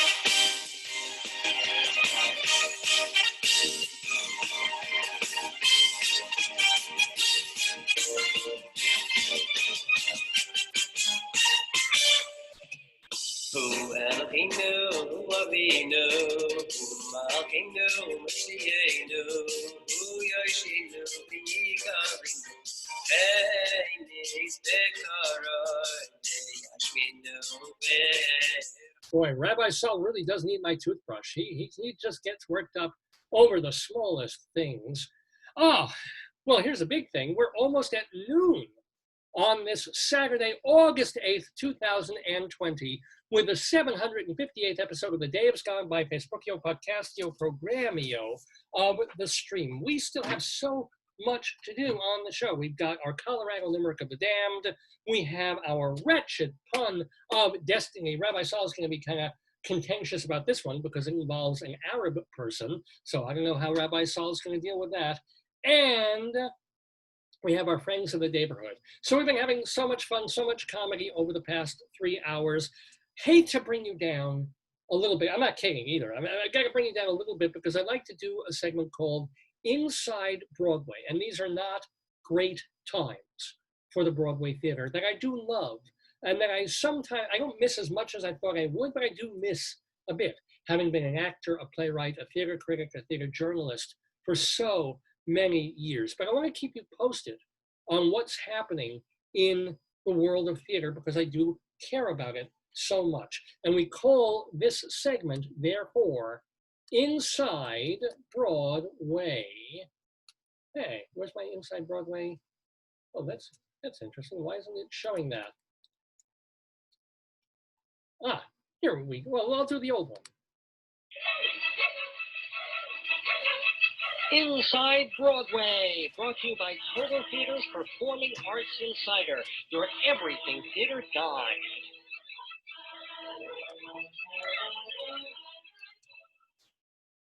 Yes, ladies and gentlemen, Inside Broadway we go. Now we know, and I repeat this every week, but it's true, there's no Broadway right now, and there won't be any Broadway until March of 2021 at the earliest. All shows froze back on March 12th of this year, and then the pandemic hit, and then they kept postponing and postponing. So you figure they're not going to start going backstage until really the new year. And then by March and April, things are expected to get going. And it's going to take some time. The news this week, we found out this week that the Rockettes have canceled their 2020 holiday stuff at Radio City. Not going to happen. I don't even know how the tour is going. And then we found out like a show I saw off Broadway at New York Theater Workshop in 2019, a very enjoyable musical called Sing Street that got enough good press and good word of mouth that they're moving it to Broadway. It was supposed to open this past spring at the Lyceum Theater. Now, it's not going to get into the Lyceum. They were planning on doing it in the spring of 2021. Instead, they pushed it even further, like another half year down the road, where it may not enter until very late 2021 or even early in like January, February 2022. It's just the producers realized they needed a longer time from when Broadway reopens to properly produce and promote the show. In other words, it's one thing to have a Hamilton or a Wicked where there's just this rabid audience, such as it is, waiting to come back and see Broadway and those particular shows, as opposed to having a show that people really haven't heard of, that you really have to promote, they don't know about it, and now you've got to get people comfortable singing in the theater, comfortable paying Broadway prices again, with the distancing and everything else, and make it worthwhile that you can maybe have a hit if enough people come to see it. So anyway, Sing Street now pushed towards the very, very end of next year or early the year after that. Music and lyrics for the show, by the way, are by Gary Clark and John Carney, with a book by playwright Enda Walsh. A lot of these people worked together on that lovely musical version of the movie Once. This is based on another movie, the film Sing Street by John Carney, directed by Rebecca Teichman. And the plot is all about, it takes place in 1980s Dublin. A kid in a new school has to get used to like the rules of the school and a bully that he comes across and a headmaster who's kind of a bully. And he escapes out of all that by creating, it's the age of MTV, the age of video, by creating this band that he's in, and he's hoping to win the girl. And it's a very, very enjoyable musical. It's called Sing Street, and look for it a year and a half or so from now on Broadway. Well, speaking of Broadway, I mentioned that Performing Arts Insider is and has been the Bible of Broadway since 1944. Here's the July issue. I keep forgetting to bring up a copy of the August issue.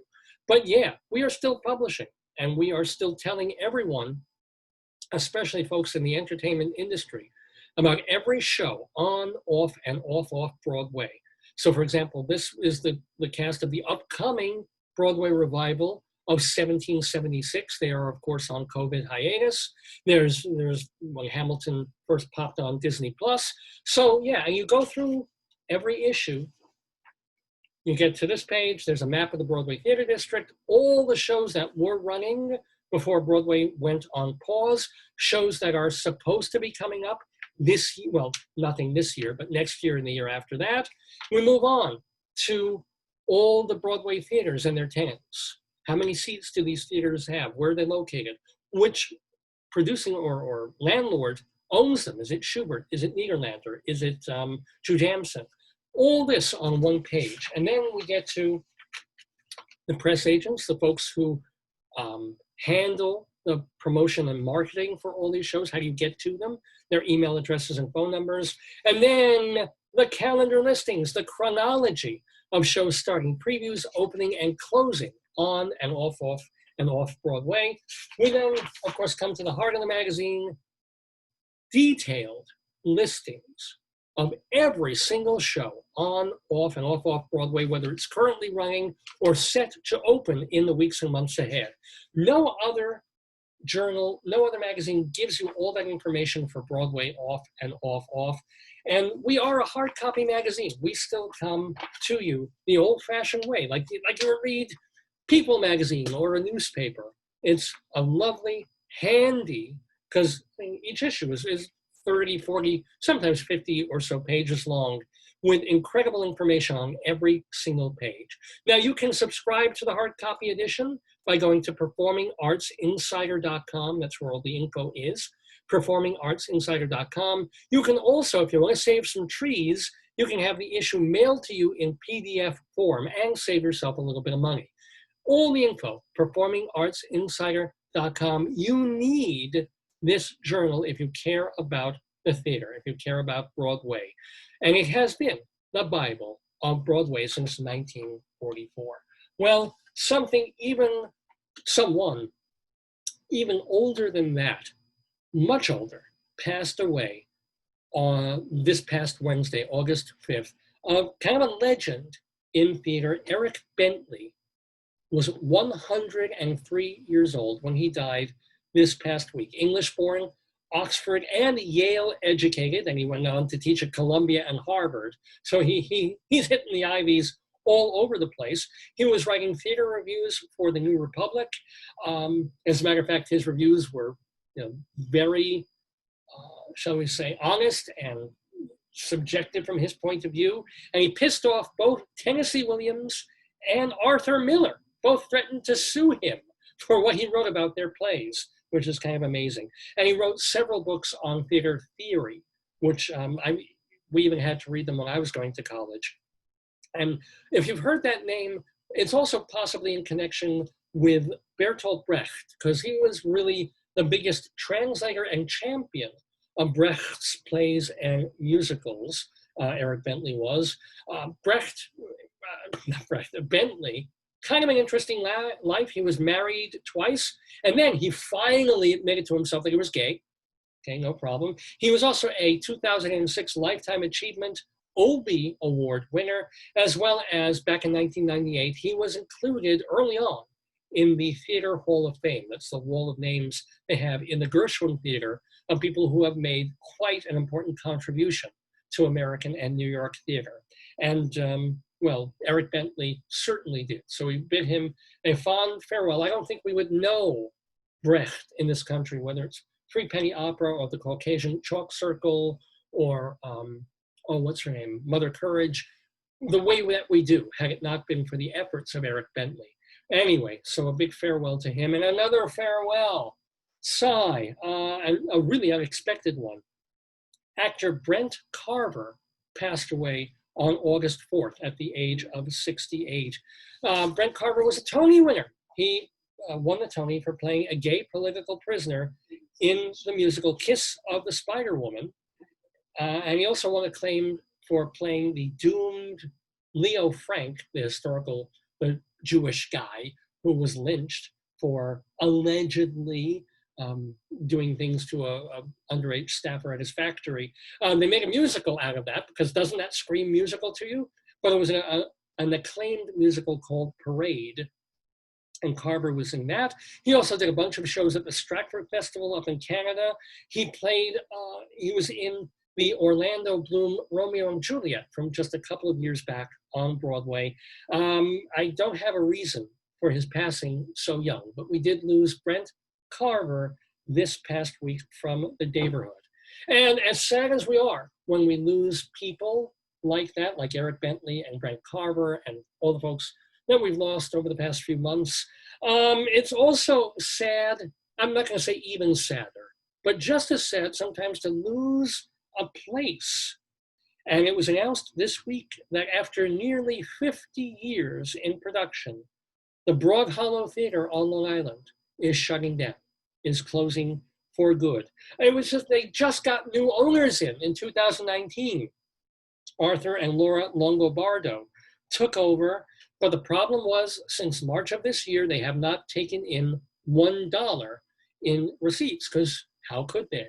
There's no theater, there's no shows, and doing stuff on Zoom for free doesn't really, I mean, you can ask for donations, but it's not exactly New York. So they had been, the theater company had been performing in a library in Elmont and also at the Bayway Arts Center. And when they've been doing these things, the landlords have been great for a while, but now the landlords want their rent. So operating costs for the troupe were up at about $30,000 per month. And what happened was they were really making their best money and staying afloat, of course, by doing educational stuff and school stuff. And they had a production of The Diary of Anne Frank that they were bringing around to schools. Well, when the schools closed down in March, that went out the window too. All their income essentially dried up. Not to mention, Brook Hollow's situation was not helped in June when it faced a backlash on social media for a Facebook post saying, quote, "We do not tolerate racism, violence, or bullying. Bullying. We don't condone racism, violence, or bullying, and we don't condone the apparent murder of George Floyd." And I assume that people got mad because they used apparent, alleged. They're couching their terms in the sense of, the police officer hasn't gone to trial yet. We've all seen the video. It sure looks like murder. And if you want to be politically correct about it, you call it a choking, suffocating murder. But of course, if you want to be legally correct about it, you have to say it's an apparent alleged murder, which they did. And yet they took a ton of heat. And this is not the time for any theater company that were all jumping on the BLM bandwagon weeks ago, because they all felt forced to. Some of them really meant it. Some of them were like, well, if we don't put up a Black Lives Matter support message, they'll think we don't support Black Lives Matter. And then, the cancel culture kicks in. So I feel bad about that. I feel bad that Broad Hollow's closing. Former owner Robert O'Neill has great memories of the theater since the 1970s. He's real sad about it going. Maybe if theater comes back, somebody will take the troupe over, even if they don't have a home, and they can bring things back to libraries and bring things back to Bayway. And I don't know how they're going to make a go on Long Island of the Argyle, or if the stage is still up. I really don't know how local theaters are going to come out of it, let alone Broadway off. So I warned you I'd bring you down a little bit with this segment. It's okay, we have more fun coming with the rest of Dave's Gone By. But still, even with all that's been going on, ain't Broadway grand? It's the famous gay white way, where the night is bright as day. Ain't Broadway grand? It's not just a thoroughfare, it's a tingle in the air. Ain't Broadway grand? It's excitement, it's romance, it's all fun and song and dance. This wonderland, you can be a millionaire quicker here than anywhere. Ain't Broadway grand? You audition very well, you're in great form, you can tell.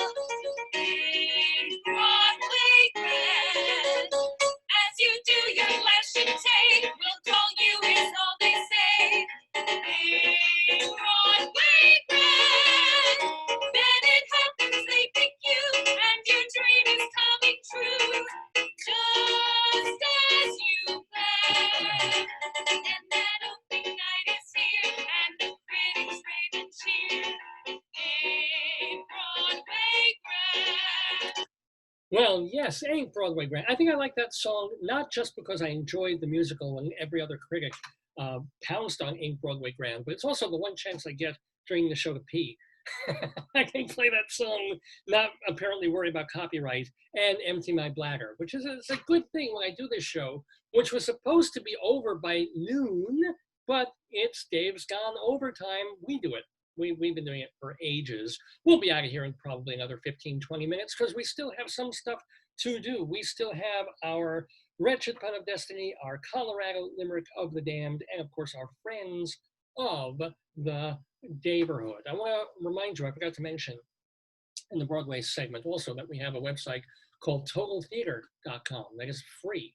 The journal you have to pay for, but totaltheater.com. If you are curious about shows that have opened in the last 15, 20 years all over the country, not just New York, we have hundreds and hundreds of reviews there that are fun to kind of sift through and scan and browse. So go do it, totaltheater.com. Okay, well, as promised, more to do on this episode of the show.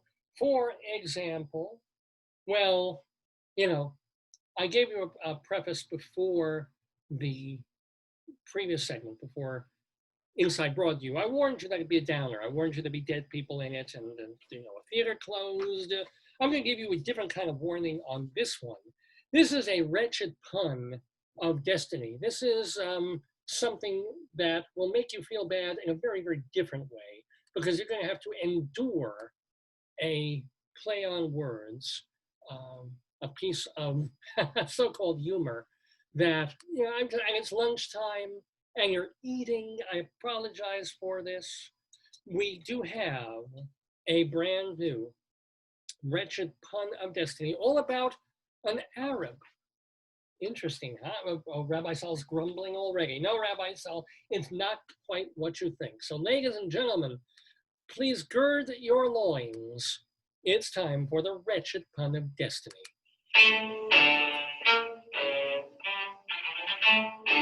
The day has gone by, wretched pun of destiny.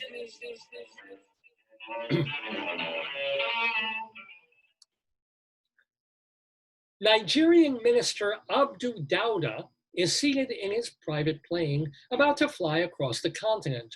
However, the pilot tells him there's a storm ahead and they should wait till it passes before taking off. Fine, grumbles Dauda. Just radio into a restaurant at the terminal so we can at least have some food. The pilot calls, and soon a wizened old Arab shows up pushing a cart on the runway towards the plane. Oh no, says Dauda to the pilot. I don't trust the Arabs. You go down there and bring in the food. So the pilot does what he's told and returns to the minister while the Arab man waits outside in the rain. It's okra soup, says the returning pilot. Smells delicious. With nothing else to do, the minister starts eating and eating and eating. The meal isn't poisoned, but he devours so much he goes into a food coma. As soon as he passes out, the pilot opens the door and calls to the old man from the restaurant. Hey, no need to wait out there in the storm. Come inside and have a nap. No, says the Arab. The minister, he doesn't like my kind. The soup knocked him out, said the pilot. In fact, I haven't seen Dauda this way since he had to sit through a Broadway musical. So come on up and catch some Z's. Are you sure? Says the Arab. A Broadway musical? Oh yeah, replies the pilot, singing, Oh, Cracoma Bedouin, come sleep in Dauda's plane.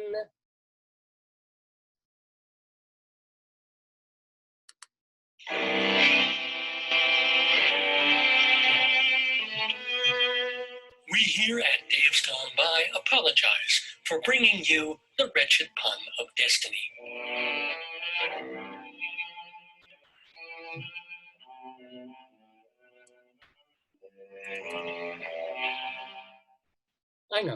I know. This is why I warn you. This is why I tell you. The pandemic, the Isaias, the tropical storm, the riots, the unemployment, and now the wretched pun of destiny. They're on the same level, essentially, aren't they? But here's something, let's keep the classical music going, shall we? Because we want to do something happier. We want a shout out to our friends of the neighborhood.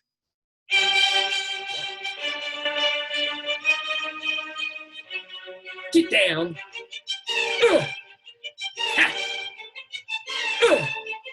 Get down.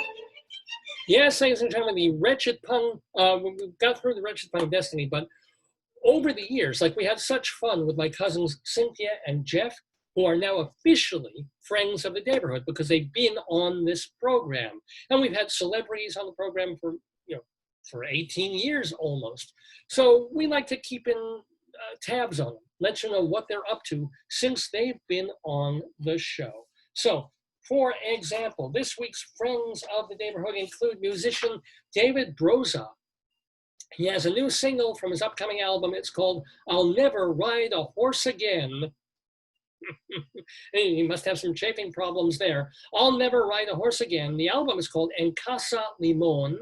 You can find out more and actually listen to some tracks at casalimonmusic.com. It's limon like the Spanish lemon, L-I-M-O-N, casalimonmusic.com. And speaking of music, and one of the most fun, most mind-blowing interviews that we ever had on the program, Robin Hitchcock He's got a new album called The Man Downstairs, Verities and Rarities. You're going to want to check out that and basically everything Robin Hitchcock's ever done. You can, speaking also of music, you know, Sean Altman is a great friend of the neighborhood. He was on the program years ago. He used to be in the band Rockapella, and then he did Jumongous, so he was talking to Rabbi Saul. He even played before Rabbi Saul doing Shalom Dammit on one occasion when he was doing it, I think, in Midtown. I don't think he was at the Richmond Shepherd Theater, but one of those dates, Sean Altman opened with a couple of songs. It was great.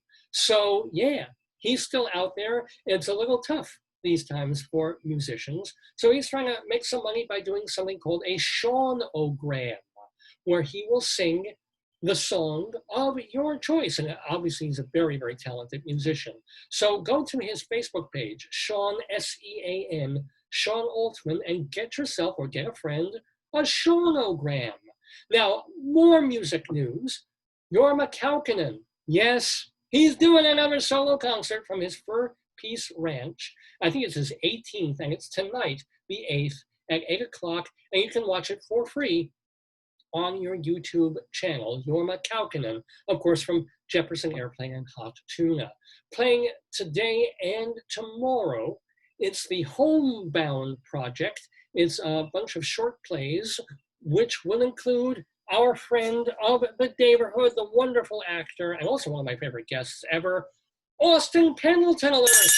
Austin Pendleton, he will be in one of those one-act plays via Zoom. Homeboundtheater.org is the place to find it, Homebound Theater. On the 11th, so let's see, today is the 8th, I think it says Monday, you can see our friend Jenny O'Hara in the new film, Poor Greg Drowning. It will be on Comedy Dynamics is producing the film, and you can find it in a bunch of places like Amazon Prime and Apple TV. Poor Greg Drowning, featuring Jenny O'Hara. Barbara Fasano and our friend Eric Comstock posting many duets on their YouTube page, so you're going to want to hear them do songs from the Great American Songbook and beyond. Julie Halston does Virtual Halston on Fridays. It's her own virtual chat show on YouTube. Halston is how you spell her name.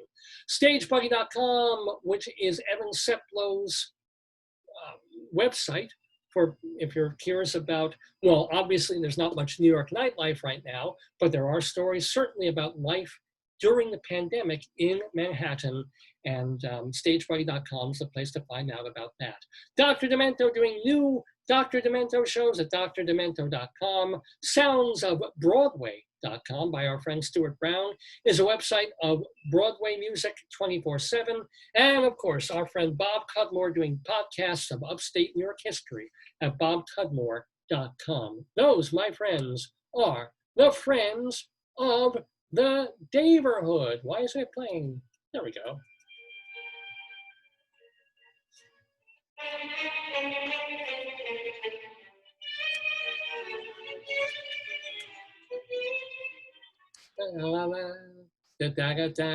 Not very inventive, that Mozart.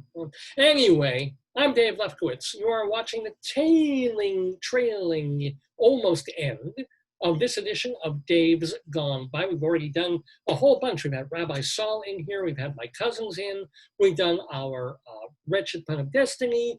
We went inside Broadway, Grilly Crimes and Old Times. So much fun in the past 3 hours plus. Remember that if you missed all or part of it, or you want to share it with your friends, it's simple. You can either scroll right down on this Facebook page and watch the last couple of years of programs that we've done, or you can go to the website, davesgoneby.com, where we have all our archives from 17 and a half years, and all the interviews we've done in a separate archive there too, davesgoneby.com. We've also got our archives at archive.org and our audio at castbox.fm. All these different places you can go and watch last week's show. This week's show should be posted by late tomorrow, if not earlier. And then shows from a month ago, shows from 5 years ago, 9 years ago, 16 years ago. They're all up there. You can download them. If they're video, You can watch the video. If they're just audio, they've got MP3s where you can either stream on the computer or download them and listen to them on the device of your choosing. All of that to just bring Dave's Gone By to you. Please tell your friends. Well, you may lose your friends if you tell them and they tune in time for the Colorado Limerick of the Damned. You see, Joyce and I lived in Colorado for a bunch of years, and I got it into my head one day to just write a poem or two about various towns and cities and municipalities in Colorado. And I thought I'd just do a couple just for fun, and it has ballooned, and I've gotten well over 100 at this point. And every week we read one of these 5-line limerick poems. Let me see, is this one really disgusting? Yeah, this one's sort of R-rated, just so you know, just to get the kids out of the room. Basically everybody walk out of the room. There's no reason any human being on earth should hear these. Our Colorado Limerick of the Damned, where we go to Dinosaur, Colorado. A limerick is a comic verse of 5 lines, in which lines 1, 2, and 5 end with words that rhyme. And likewise, verses 3 and 4 also end with words that rhyme. So this is a limerick.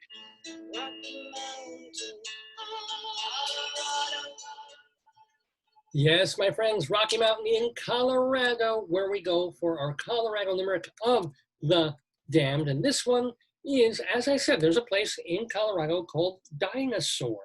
It's a small town in northwestern Colorado. It's about 3/4 of a square mile and not densely populated, like 300 people live in there. It was originally known as Baxter Springs because it was owned by Art and Fanny Baxter. And then in the 1940s, it was renamed Artesia because it had this valuable water supply that they needed when they had an oil boom there. Dinosaur, the name, was chosen in 1966, not really because they found dinosaur bones and stuff. It was just because it was close to Dinosaur National Monument on Highway 40.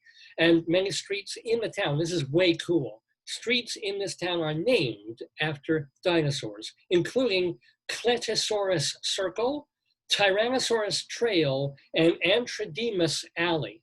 And that's gotta be fun. Like, imagine people living there 50 years ago before they had pre-printed address labels, and you wanted to make sure you had an address label if you were sending out Christmas cards and stuff. So write to the person, you put the card in, and then it's like, you know, George Smith, 508, oh God, Cletosaurus Circle, Colorado, you know.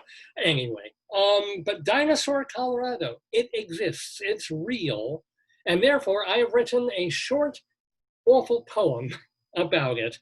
Here we go with our Colorado Limerick of the Damned.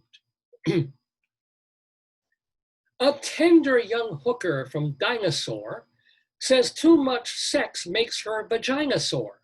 Still eager to please, she'll drop to her knees. For oral, you won't find a finer whore. Yes, please send your comments and your complaints to davesgoneby@aol.com, davesgoneby@aol.com. Also, feel free, you can always reach me. If you're a friend on Facebook, you can private message me or you can post on our page. Would love to hear from you. I don't get a chance to reply to everybody, but I certainly try and read everything everybody sends me, whether it's to davesgoneby@aol.com or right here on our Facebook page. I want to remind you also that you can check out Rabbi Saul and more of the stuff that he does at his website, shalomdammit.com, shalom, D-A-M-M-I-T, shalomdammit.com. You can read and listen to his rabbinical reflections there. You can also watch the 10 episodes that he did of his TV show that he did on Long Island cable television. That show was called Shalom Dammit, Rabbi Saul's Peace, Love, and Acid Reflux Hour. And you can, of course, watch the uncut long version of his stage show, Shalom Dammit, An Evening with Rabbi Saul Solomon. That, all of those links, all of that is at shalomdammit.com. Do check that out. And he has a Twitter feed, by the way, at Rabbi Sol Solomon. At Rabbi Sol Solomon. My Twitter feed is Radio Dave 2.